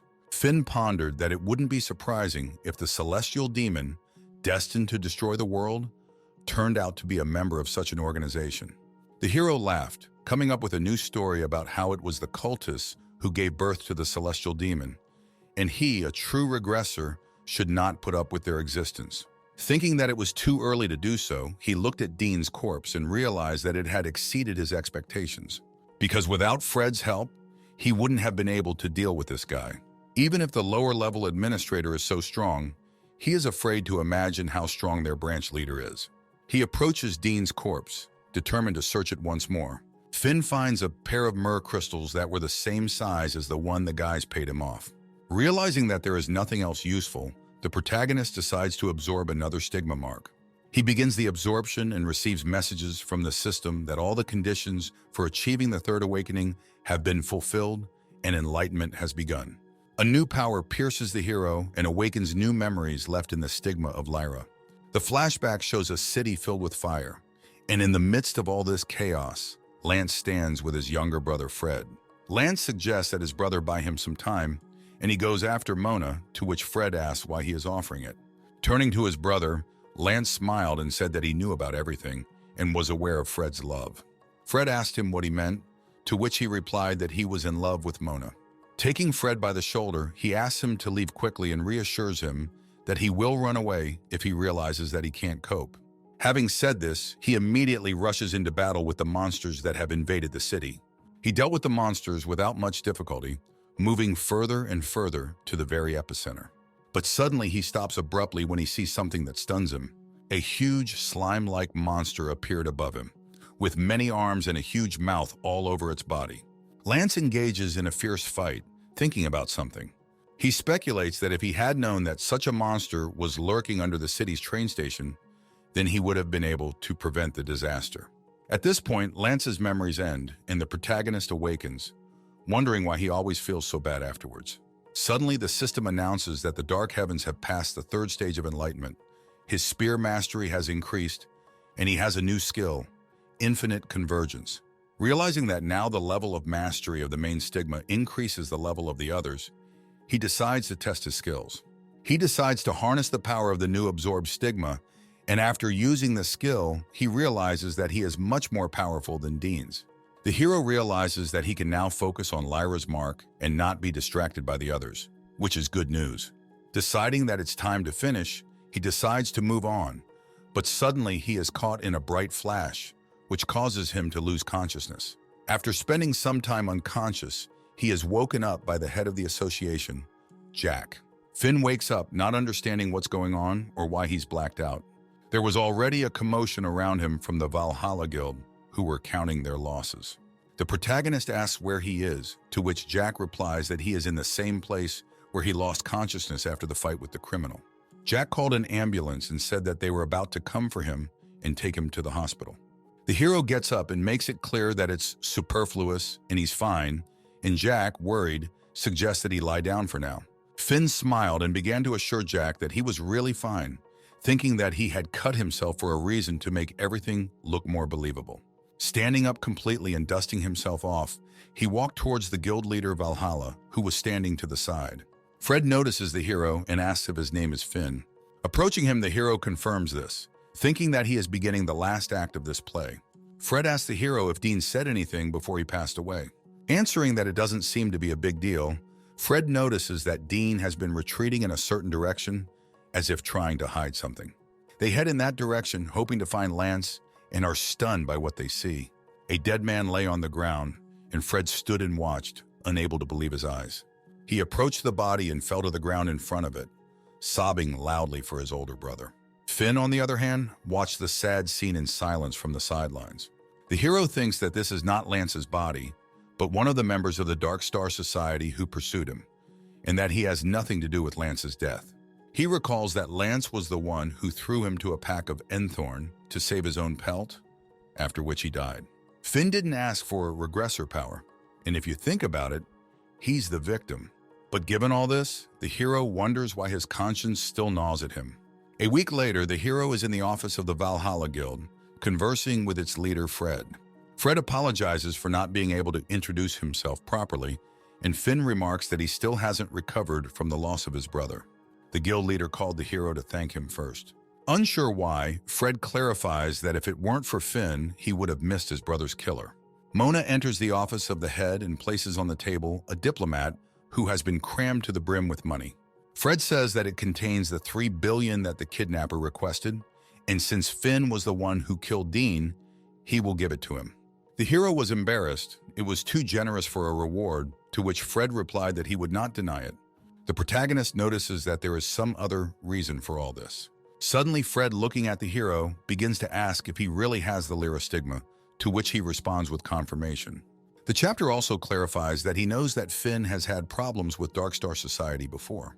He then reveals that their guild plans to hunt down the top of the organization and destroy it completely, and he wants a follower of Vega to join them. Finn thought he was very lucky, as he had planned to deal with the Dark Star Society himself, but now he was offered $3 billion, and with it the help of the guild. After comprehending all this, the protagonist agrees to the proposal of the guild leader Valhalla. Fred then asks what else he knows about this suspicious company. Finn pulls out a piece of paper with Dean's number on it and gives it to Fred. The hero said that these were the contact details of one of the managers of the Dark Star Society, which the head was very surprised by. Later, the protagonist meets with the head of the association, telling him about his future plans and asks for something. He gives him a piece of paper that depicts a spear made of fortified silver with an inlaid myrrh crystal and a built-in harpoon function. Jack asks if it's some kind of shooting blade on a wire, and the hero nods in response. Smiling and laughing, Jack remembers a kid who would love the idea. Patting him on the back, he reassured Finn that he would send a request to the uniforms team. The hero immediately wondered how much it would cost him, given the complexity of the order and the high cost of materials. But Jack immediately impresses the hero with the fact that the association will cover all the expenses. Jack begins to praise the hero for making a significant contribution to the joint operation with the Valhalla Guild, and the superiors are very interested in him. Finn's eyes are watering at what he said, and he almost begins to cry. He opens his arms wide and starts running to Jack to hug him in happiness. But Jack stops him with his hand and asks him to calm down. After calming down, he asks not to rush the order because quality is more important, to which Jack replies that the association will take care of everything. But the hero suddenly interrupts Jack, saying that he will buy this spear himself with his own money. In the evening, Finn returns home and informs Liz of his arrival, but she doesn't answer. As he gets closer to her, he sees that she is wearing headphones and asks her what she is listening to, that she doesn't even say hello. And Liz is so frightened by Finn sneaking up. Realizing that it was Finn, she replied that she had been listening to music. The hero remarked incredulously that she, just listening to the music, had been so frightened when he approached. Liz asked what he was up to, and the hero replies that there is nothing wrong and went to the shower. Once Finn is gone, Liz puts the earpiece back on and plays a recording that tells the list of relics put up for auction in December, including the eyes of a demon dragon. The next morning, while the hero was practicing on the roof of the house, he received a call from the head of the association who told him that the results of the appraisal of the relic that Finn had found had arrived. Upon arriving at the association, Jack reports to the hero that it is a 3-star artifact that has an effect that promotes mana regeneration. Jack asks the hero if he is going to use it, to which Finn replies in the negative and asks to sell it along with the myrrh crystals. Jack began to sift through the documents, estimating the value of the relic and the crystals. Checking in, he rejoiced Finn that he would be able to raise 1,800,000,000, which surprised the hero very much. Immediately blurred in happiness, the hero thought about such a pleasant figure. Finn thought that he already had almost 5 billion in Fred's money, plus savings from the last few years. And if he could find another 3 billion, then he would reach heaven. Suddenly gathering his thoughts, the protagonist asked the leader about the request, and when asked what it is, Finn replies that he needs a map of the sewer of the city's train station. Later, again on the roof of his house, the hero wondered where he could get another 3 billion, when suddenly his pendant glowed with a golden light. Suddenly, a happy Vega flies out of the amulet with the words that she has returned. Finn recounted to her a slightly adjusted version of events that had taken place over the past 3 weeks, to which she excitedly asked if the master of the dark skies was indeed among them. The hero clarified that this is only a theory, as in his previous life, the celestial demon led humans, but he is not sure if they were members of the Dark Star Society. The goddess advises the protagonist to gain strength for now, but Finn replies that he already has a ready-made strategy, so there is no need to worry. Suddenly he asks Vega what the dark constellations are and when was this era of stars swallowed up in darkness. The goddess of Lyra knows nothing about them and apologizes, because although she is a goddess, she has no idea about the birth of stars. The hero was a little upset because he thought Vega would know, but it seems that he will only be able to find out more from those cultists. Interrupting his thoughts, Vega asked to show him his progress over the past weeks. The hero replied that the change was not so much visible, but he would still show what he had achieved. He explodes with lightning speed, brandishing his training spear. When he reaches the edge of the house, he jumps high into the air at the same incredible speed. Flying high into the sky, he builds up energy and uses his lightning spear skill with all his might. Returning back to the goddess on the roof, he asks her how she would evaluate what she saw. After a moment's thought, Vega begins to reason, of course, realizing that Finn is a regressor, but she didn't think about such a rapid improvement. The hero asks her in surprise what is wrong, wondering what he did wrong. Vega, remembering Finn's move, asks him how he was able to focus the lightning in 3 different places. Finn replies that he just tried it and succeeded, but it took a bit of effort. Vega, even more thoughtful, asks how this is possible, since the hero said that memories of Lyra's STIGMA techniques are vague. But it suddenly dawned on her that this was probably due to the fact that the hero subconsciously remembered what to do, and there was no other explanation for it. Finn smiles, nods hesitantly, and thinks it's a good thing she's making it up and explaining it to herself. The hero replies to Vega that isn't it amazing, and wonders at himself, to which she starts yelling at him what he is talking about and asks why she didn't have any followers before the hero. Suddenly, Vega's disgruntled countdown is interrupted by a phone call to the hero.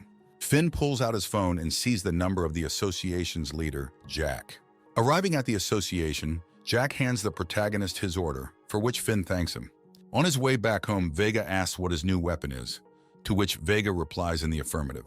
The hero is glad that it turned out even better than he expected, and he needs to go to the person who made it and thank him. Vega suggests to the hero that if Finn throws a rope over the opponents and conducts an electric current through it, then a formidable weapon will come out, to which he replies that this is not all. He shoots a harpoon at the top of the house, the hooks of which cling to the canopy. Smiling, he warns Vega, who is sitting on his head, to hold on tighter. Before he can ask what the hero is going to do, he immediately begins to be drawn to the top of the house with the help of harpoons. Quickly putting the harpoon back together, the hero begins to fly towards the sky. While in the air, Vega is surprised, saying that the hero has found an alternative method of locomotion while unable to fly. Stunned by what he hears, the hero asks if the constellation of Lyra allows him to fly, to which Vega replies that he will not be able to use thundersteps yet. Since Finn is done with Vega's thoughts, she asks him if they're on their way home, and Finn replies in the negative. Thinking that Vega is back, he now has a new weapon. He decides to stop messing around and get to work. He replies to the goddess that they are on their way to the city's train station. Finn walked into a store with raid gear, telling the salesman that he needed 2 flares, 2 smoke bombs, 6 blades, 1 flashlight, and 3 mid-level potions, and he was given a check that came out for 7,320,000 won. Taking the money out of his wallet, he rudely called them robbers, and the seller, apologizing, asked him what he had said. The hero, having said that their goods are excellent, begins to bargain, trying to significantly reduce the price for the purchase. After buying everything for $6,700,000, the hero is a little upset, thinking that he could have bargained better. But Vega notices the scrupulousness of the hero when it comes to money. The goddess sadly apologizes for not being able to help the hero with the money he needs so much.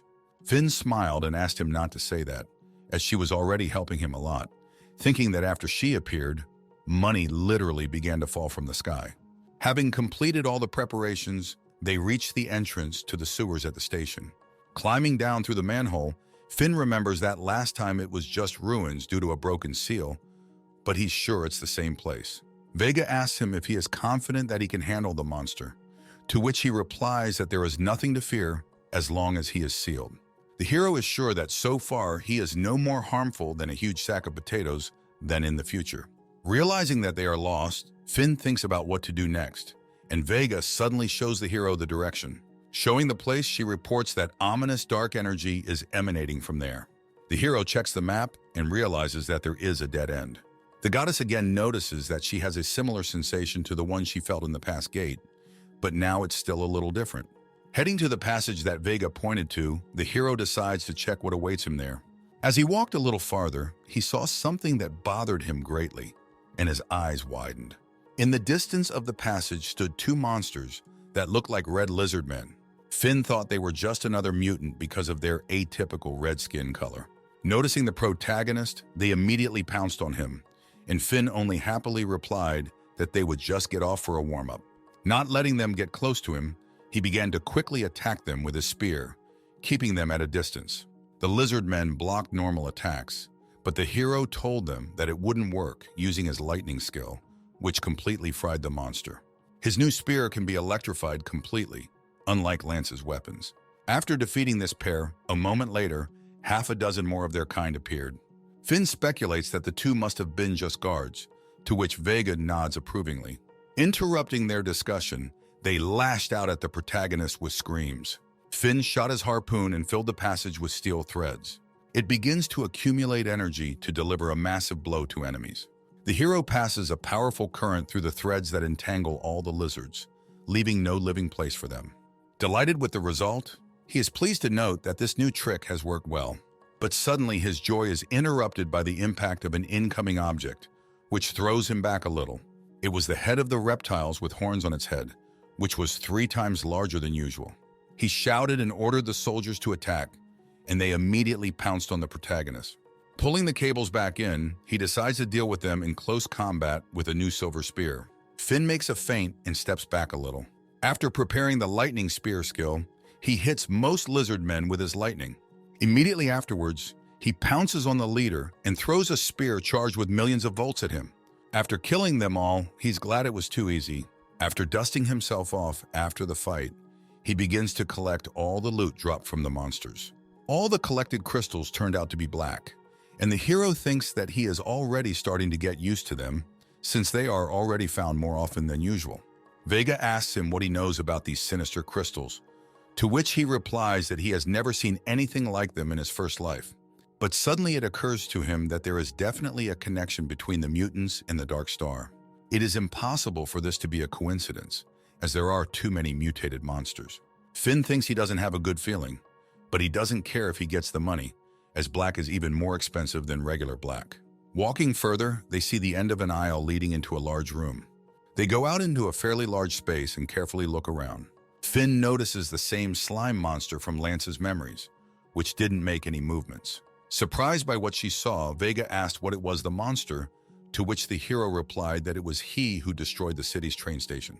Finn remembers that it is exactly the monster from the flashback, but much smaller, as it was twice as large. After making sure that the monster is not moving, the hero decides to attack by firing harpoon threads at it. The harpoon sticks into the monster, but it does not give any reaction to this, as the protagonist expected. The hero cheered up and thought that this was a complete freebie, since this piece of meat could not move. He is attracted to the monster's body and begins to cut and poke it with a spear. Finn thought that there was nothing better than beating dumb monsters like a piñata and getting paid for it, thanking Lance. But suddenly it seemed to the hero and Vega that the monster had moved a little. Vega asks if she thinks it's moving, to which Finn replies that it can't. but the monster only moved more and threw the main character off itself. When it was fully erected, it began to roar loudly and terribly, while Finn stood up wondering why it had suddenly begun to move. The hero's screams alone sent chills down his spine. He wondered how he was going to handle it, remembering Lance, who had said he could have stopped the thing if he had known beforehand. Vega suddenly asks him what's wrong, and the hero has thoughts of escaping in his head, but he immediately dismisses them because he can't let Vega down. He begins to assure the goddess that everything is fine, as he foresaw it and there is no need to worry. He has everything under control. The monster begins to raise its huge hand, swinging at Finn. The protagonist does not even have time to react as he is hit by a monster from which he flies far back. The hero, flying, wonders how such a huge creature can be so fast and agile. Before he can land, Finn is already overtaken by a huge monster hand above him. He shoots the grappling hook into the wall and is drawn towards it, dodging the monster's paw, saying it was close. The monster reappears in front of the protagonist, starting to scream loudly and angrily. He barely manages to jump high to dodge the monster's quick strike. But before he can reach for the hook, another opponent's fist is already approaching him. With the help of the threads, he deftly regroups and lands on the monster's huge arm. Standing up, he decides to run faster to his head to deliver the final blow. When he reaches his shoulder, he jumps right over the big man's head. Finn swings his spear, charging it with his powerful lightning bolts containing millions of volts. The hero lands on his head and sticks his spear right into the creature's head. Taking a deep breath, the hero thinks that he has finally mastered this monster, but it was not to be. Suddenly, the hero is grabbed by this monster in his hand, which he could not have expected at all. He held the hero out in front of him, holding him tightly in his paws, and began to roar loudly. A stunned Finn can't help but wonder why the hell this big guy is still alive. The hero pulls out a flare pistol and fires directly above the monster's head, and the projectile explodes and begins to shine very brightly. Blinded by the flash, the monster begins to writhe and drops from the hands of the protagonist. Finn, upon landing on the ground, begins to realize that he lacks firepower against him. After being struck by the lightning spear, the monster only spread even more, and now the hero doubts that he has a chance to defeat him. He realizes that he needs a stronger blow than the lightning spear he used to do. After that, the hero uses a harpoon in the direction of the enemy and clings to his arm. Finn begins to be attracted and thinks that now he needs to use this tool in reverse. Starting to slide and go around it from below, he finds himself behind the monster's back. The hero flies higher, appearing right over the back of the head of the slimy, huge big man. Realizing that simply pouring more power won't be enough, he decides to direct his muscle and mana attention onto the shaft and finish it all in one moment. The protagonist throws a spear, which pierces the monster directly in the head with bright flashes of lightning, and Finn receives a notification about the new skill, Deep Discharge. He lands on the back of the convulsing monster, wondering if it worked. But the monster suddenly rushed somewhere, and the hero grabbed the stuck spear so as not to fly off it. The monster, having broken through the thickness of the earth, breaks out to the surface, right in the center of the busy city where people walked. People quickly flee in terror, and only the fallen child remains, who lies on his knees in tears. He begins to call for help, and the main character suddenly reacts to his request, who beats off the hand of a crying child. Vega appears and asks the kid to run away from here as soon as possible. The hero realizes that he must protect ordinary people at all costs, because the goddess is looking at him, although he usually does not care about the lives of others. The goddess of Lyra asks the hero if he needs her blessing, to which he replies that he has everything under control. Finn, after examining the monster, realizes that the attack has definitely worked, and all that remains is to beat it to death. He remarks that he is still not strong enough and would not be surprised if he begged Vega to bestow his blessing on him. But this situation tickles the hero's nerves so much that he became even more interested in this battle. Finn stood up and shouted at the monster that this was just the beginning of his torment. The attacking hero begins to dodge numerous quick attacks of the enemy without much difficulty. He began to understand the logic of his movements, and he also had the feeling that his magic was only coming in and not drying up as before. Saying that it is his turn to counterattack, he cuts off the monster's arm. And saying that this is just the beginning, he is already preparing a new attack, charging his weapon with lightning. He uses the Deep Discharge skill, completely striking the entire body of the huge monster with powerful electric sparks. The monster, having survived this blow, droops and begins to scream again, but not so loudly but rather making a death rattle. Finn shoots his grappling hooks at nearby shards and asks where he is going.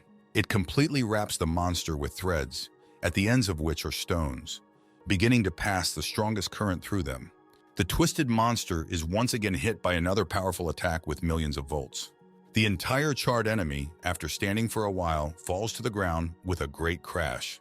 The worried Vega flies up to Finn and asks if the hero is okay. The same pleased man turns to her and notices that he was the one who said that there was no reason to worry. But the goddess was worried because the hero boasted that he could deal with these monsters in a minute, and the battle lasted much longer. Suddenly, Finn notices a crowd of people staring at him silently. As soon as the hero pays attention to them, they all start thanking him and taking pictures.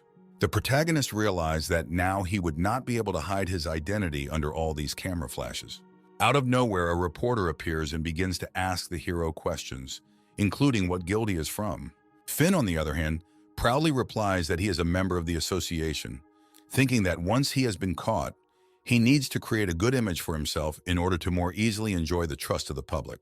The crowd begins to wonder why there was such a capable awakened in the association, and why nothing was known about him until this point. But suddenly Vega appears from behind the hero, who asks everyone to take a better look at their hero, since he is her ward, her pride. She suddenly declares that it is impossible to leave the savior of their lives without a worthy reward. He menacingly asks her to bring money for her apprentice as soon as possible, clearly thinking that he deserves it, and there is nothing strange about it. Passers-by humbly take out their wallets and hand over the money, thinking that this is the case since Finn has saved their lives. The goddess, having robbed all the passers-by, flies up to the main character and gives him the money collected. Finn, on the other hand, was dumbfounded, thinking that he would go mad with such antics of his goddess. After some time, the events are transferred to Jack's office, which pleases the hero that now the entire internet is discussing his feat. He says that 16 guilds contacted them this morning alone, and 8 of them donated money to the association's fund. But suddenly Jack droops, saying that now everyone knows about the followers of Vega, the goddess Lyra, and they carefully tried to hide information about the hero at his request. To which the hero replies that there is nothing wrong with it, thinking that in any case, it is a temporary measure until he gains enough strength, and now his status as an apostle can be used. Jack unexpectedly asks that he also came across an article that said that Finn demanded money from the rescued people, which immediately confused the hero, not knowing what to say. But his confusion is interrupted again by Jack, who says that he thinks it is a stroke of genius, saying that the protagonist now has a lot of fans. He gives Finn a tablet with a photo of the hero protecting a child from an attacking monster, which has become the hottest topic of discussion. Jack begins to quote the story of the hero's rescue of the child from a newspaper article that was published immediately after the incident. After listening to the article, the hero, realizing that half of it is not true, compares this article to a scene from a pretentious novel. Thinking that he is usually a puppet who controls the reactions of other people, but now he is a puppet on a string himself, I felt a little sad. Suddenly Jack, who has become much more serious, reports that this incident has caused a serious commotion in paradise. The hero is surprised because it is because of paradise that he is here. Finn pulls out a box of dark myrrh crystals that he knocked out of the giant and reptiles and hands it to Jack.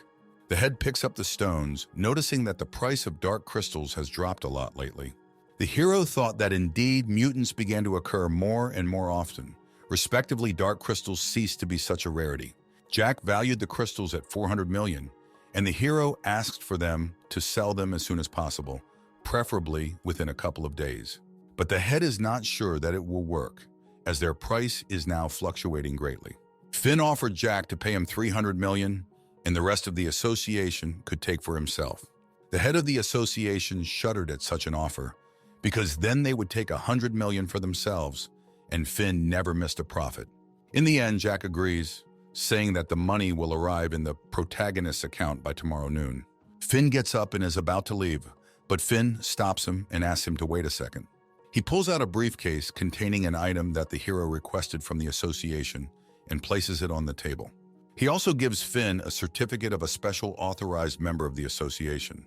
The protagonist is very surprised by this, because he has only recently joined this association. Later, Finn leaves the association building and thinks that he will soon collect the entire amount and reach heaven. Meanwhile, Liz lies on the bed and listens to the news through her phone about Finn's recent exploits.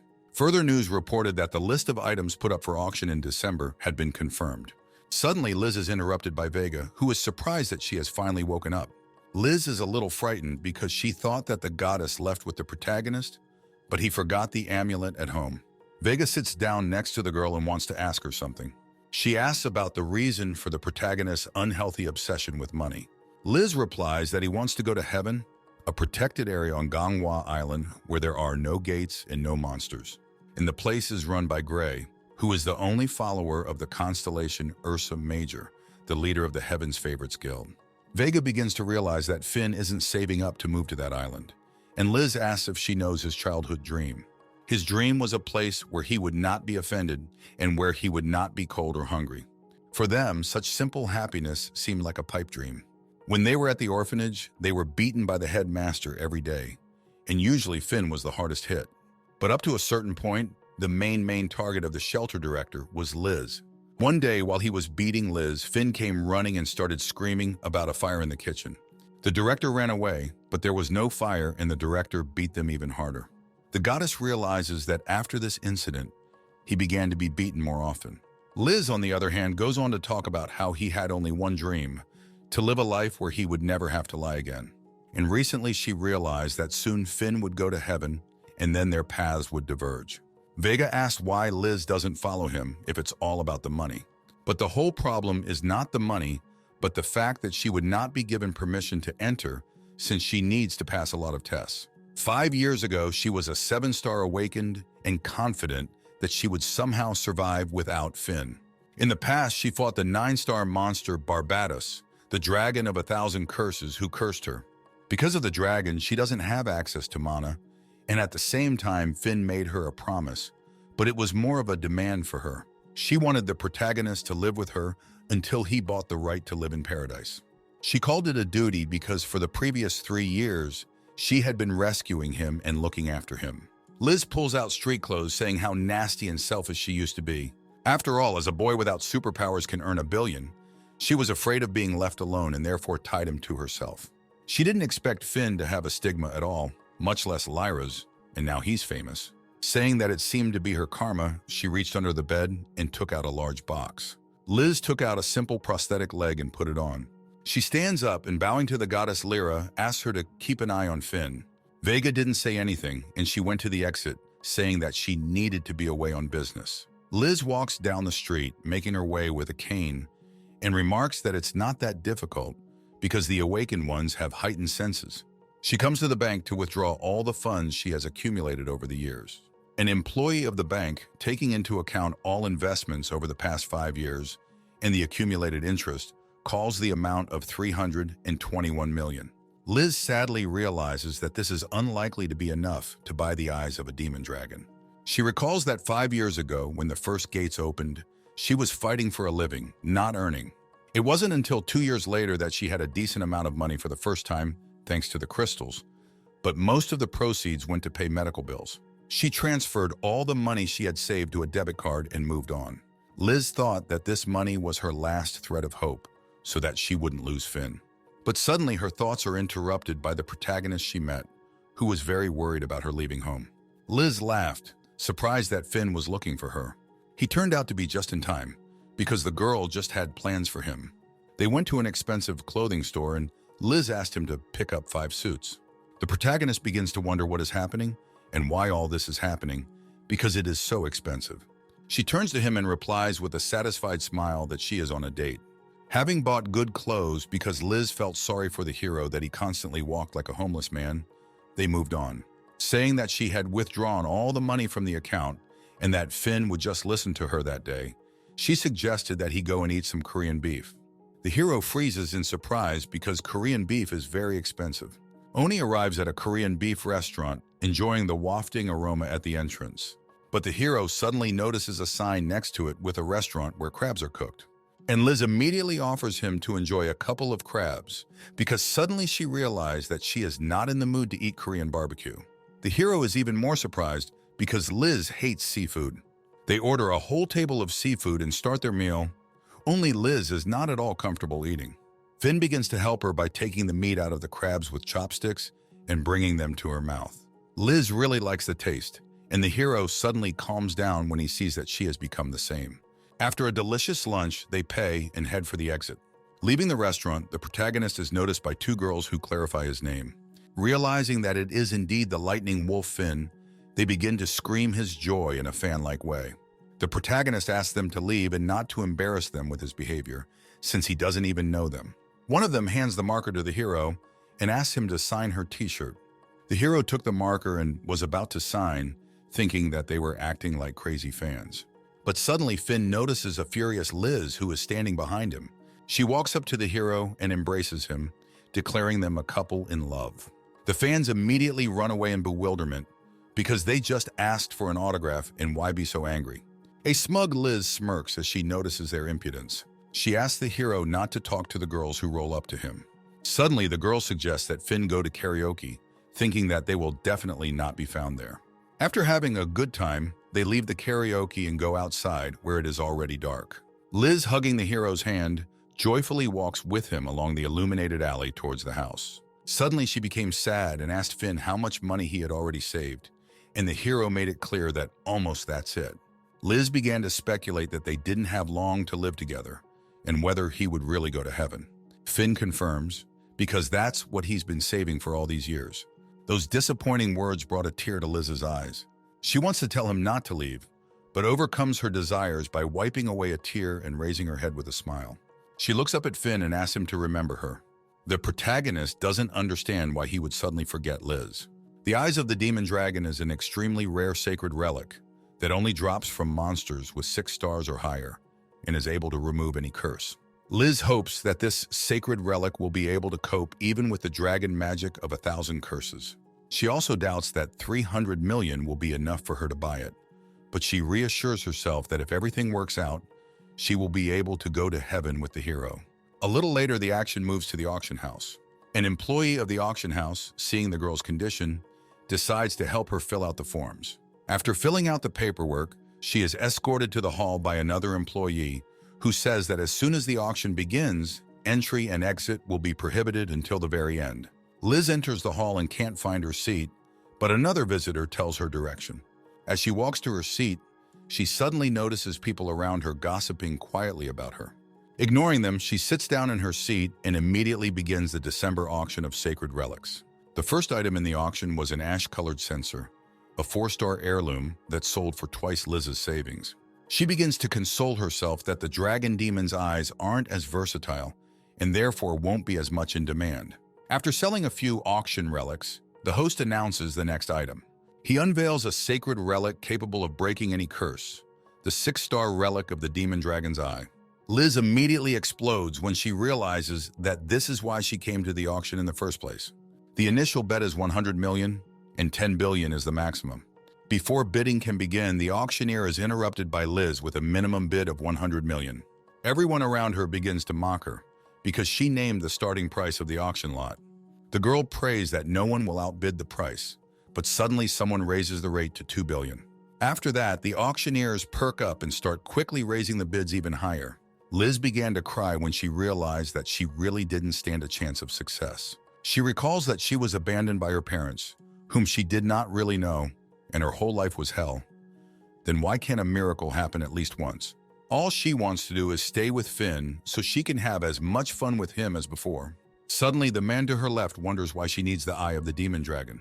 He is called Rick and is a member of the guild Lake of the Stars. Rick offers to lend her 6 billion so that she can bid again.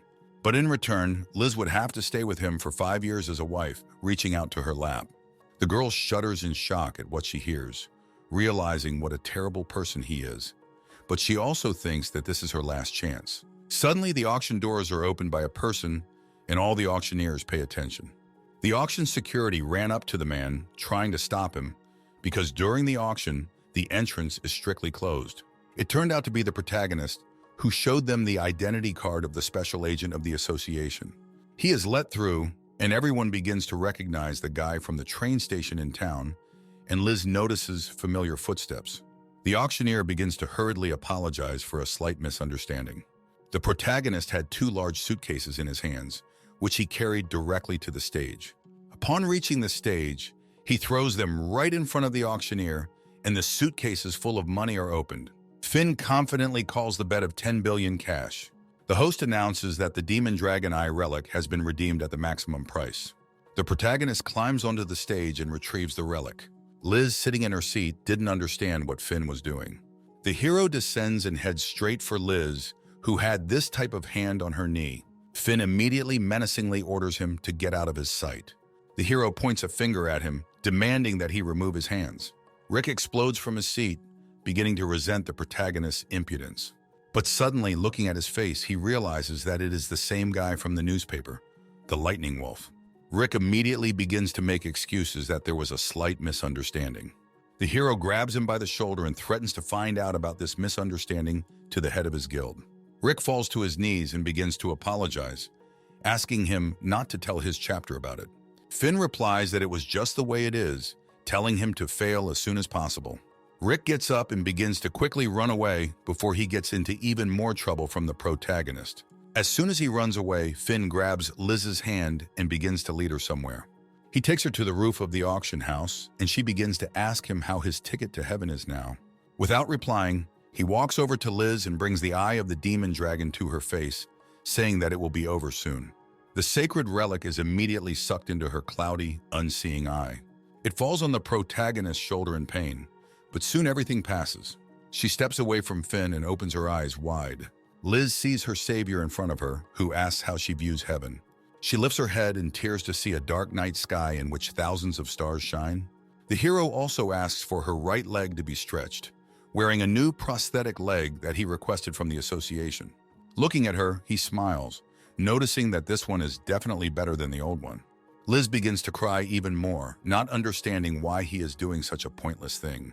After all, they agreed that he would take care of her until he saved the necessary amount. She remembers the day Finn lied to the principal about the fire. Full of joy, the hero lied about the fire, smiling from ear to ear. And just as then, with the same happy face, he replied that he had lied.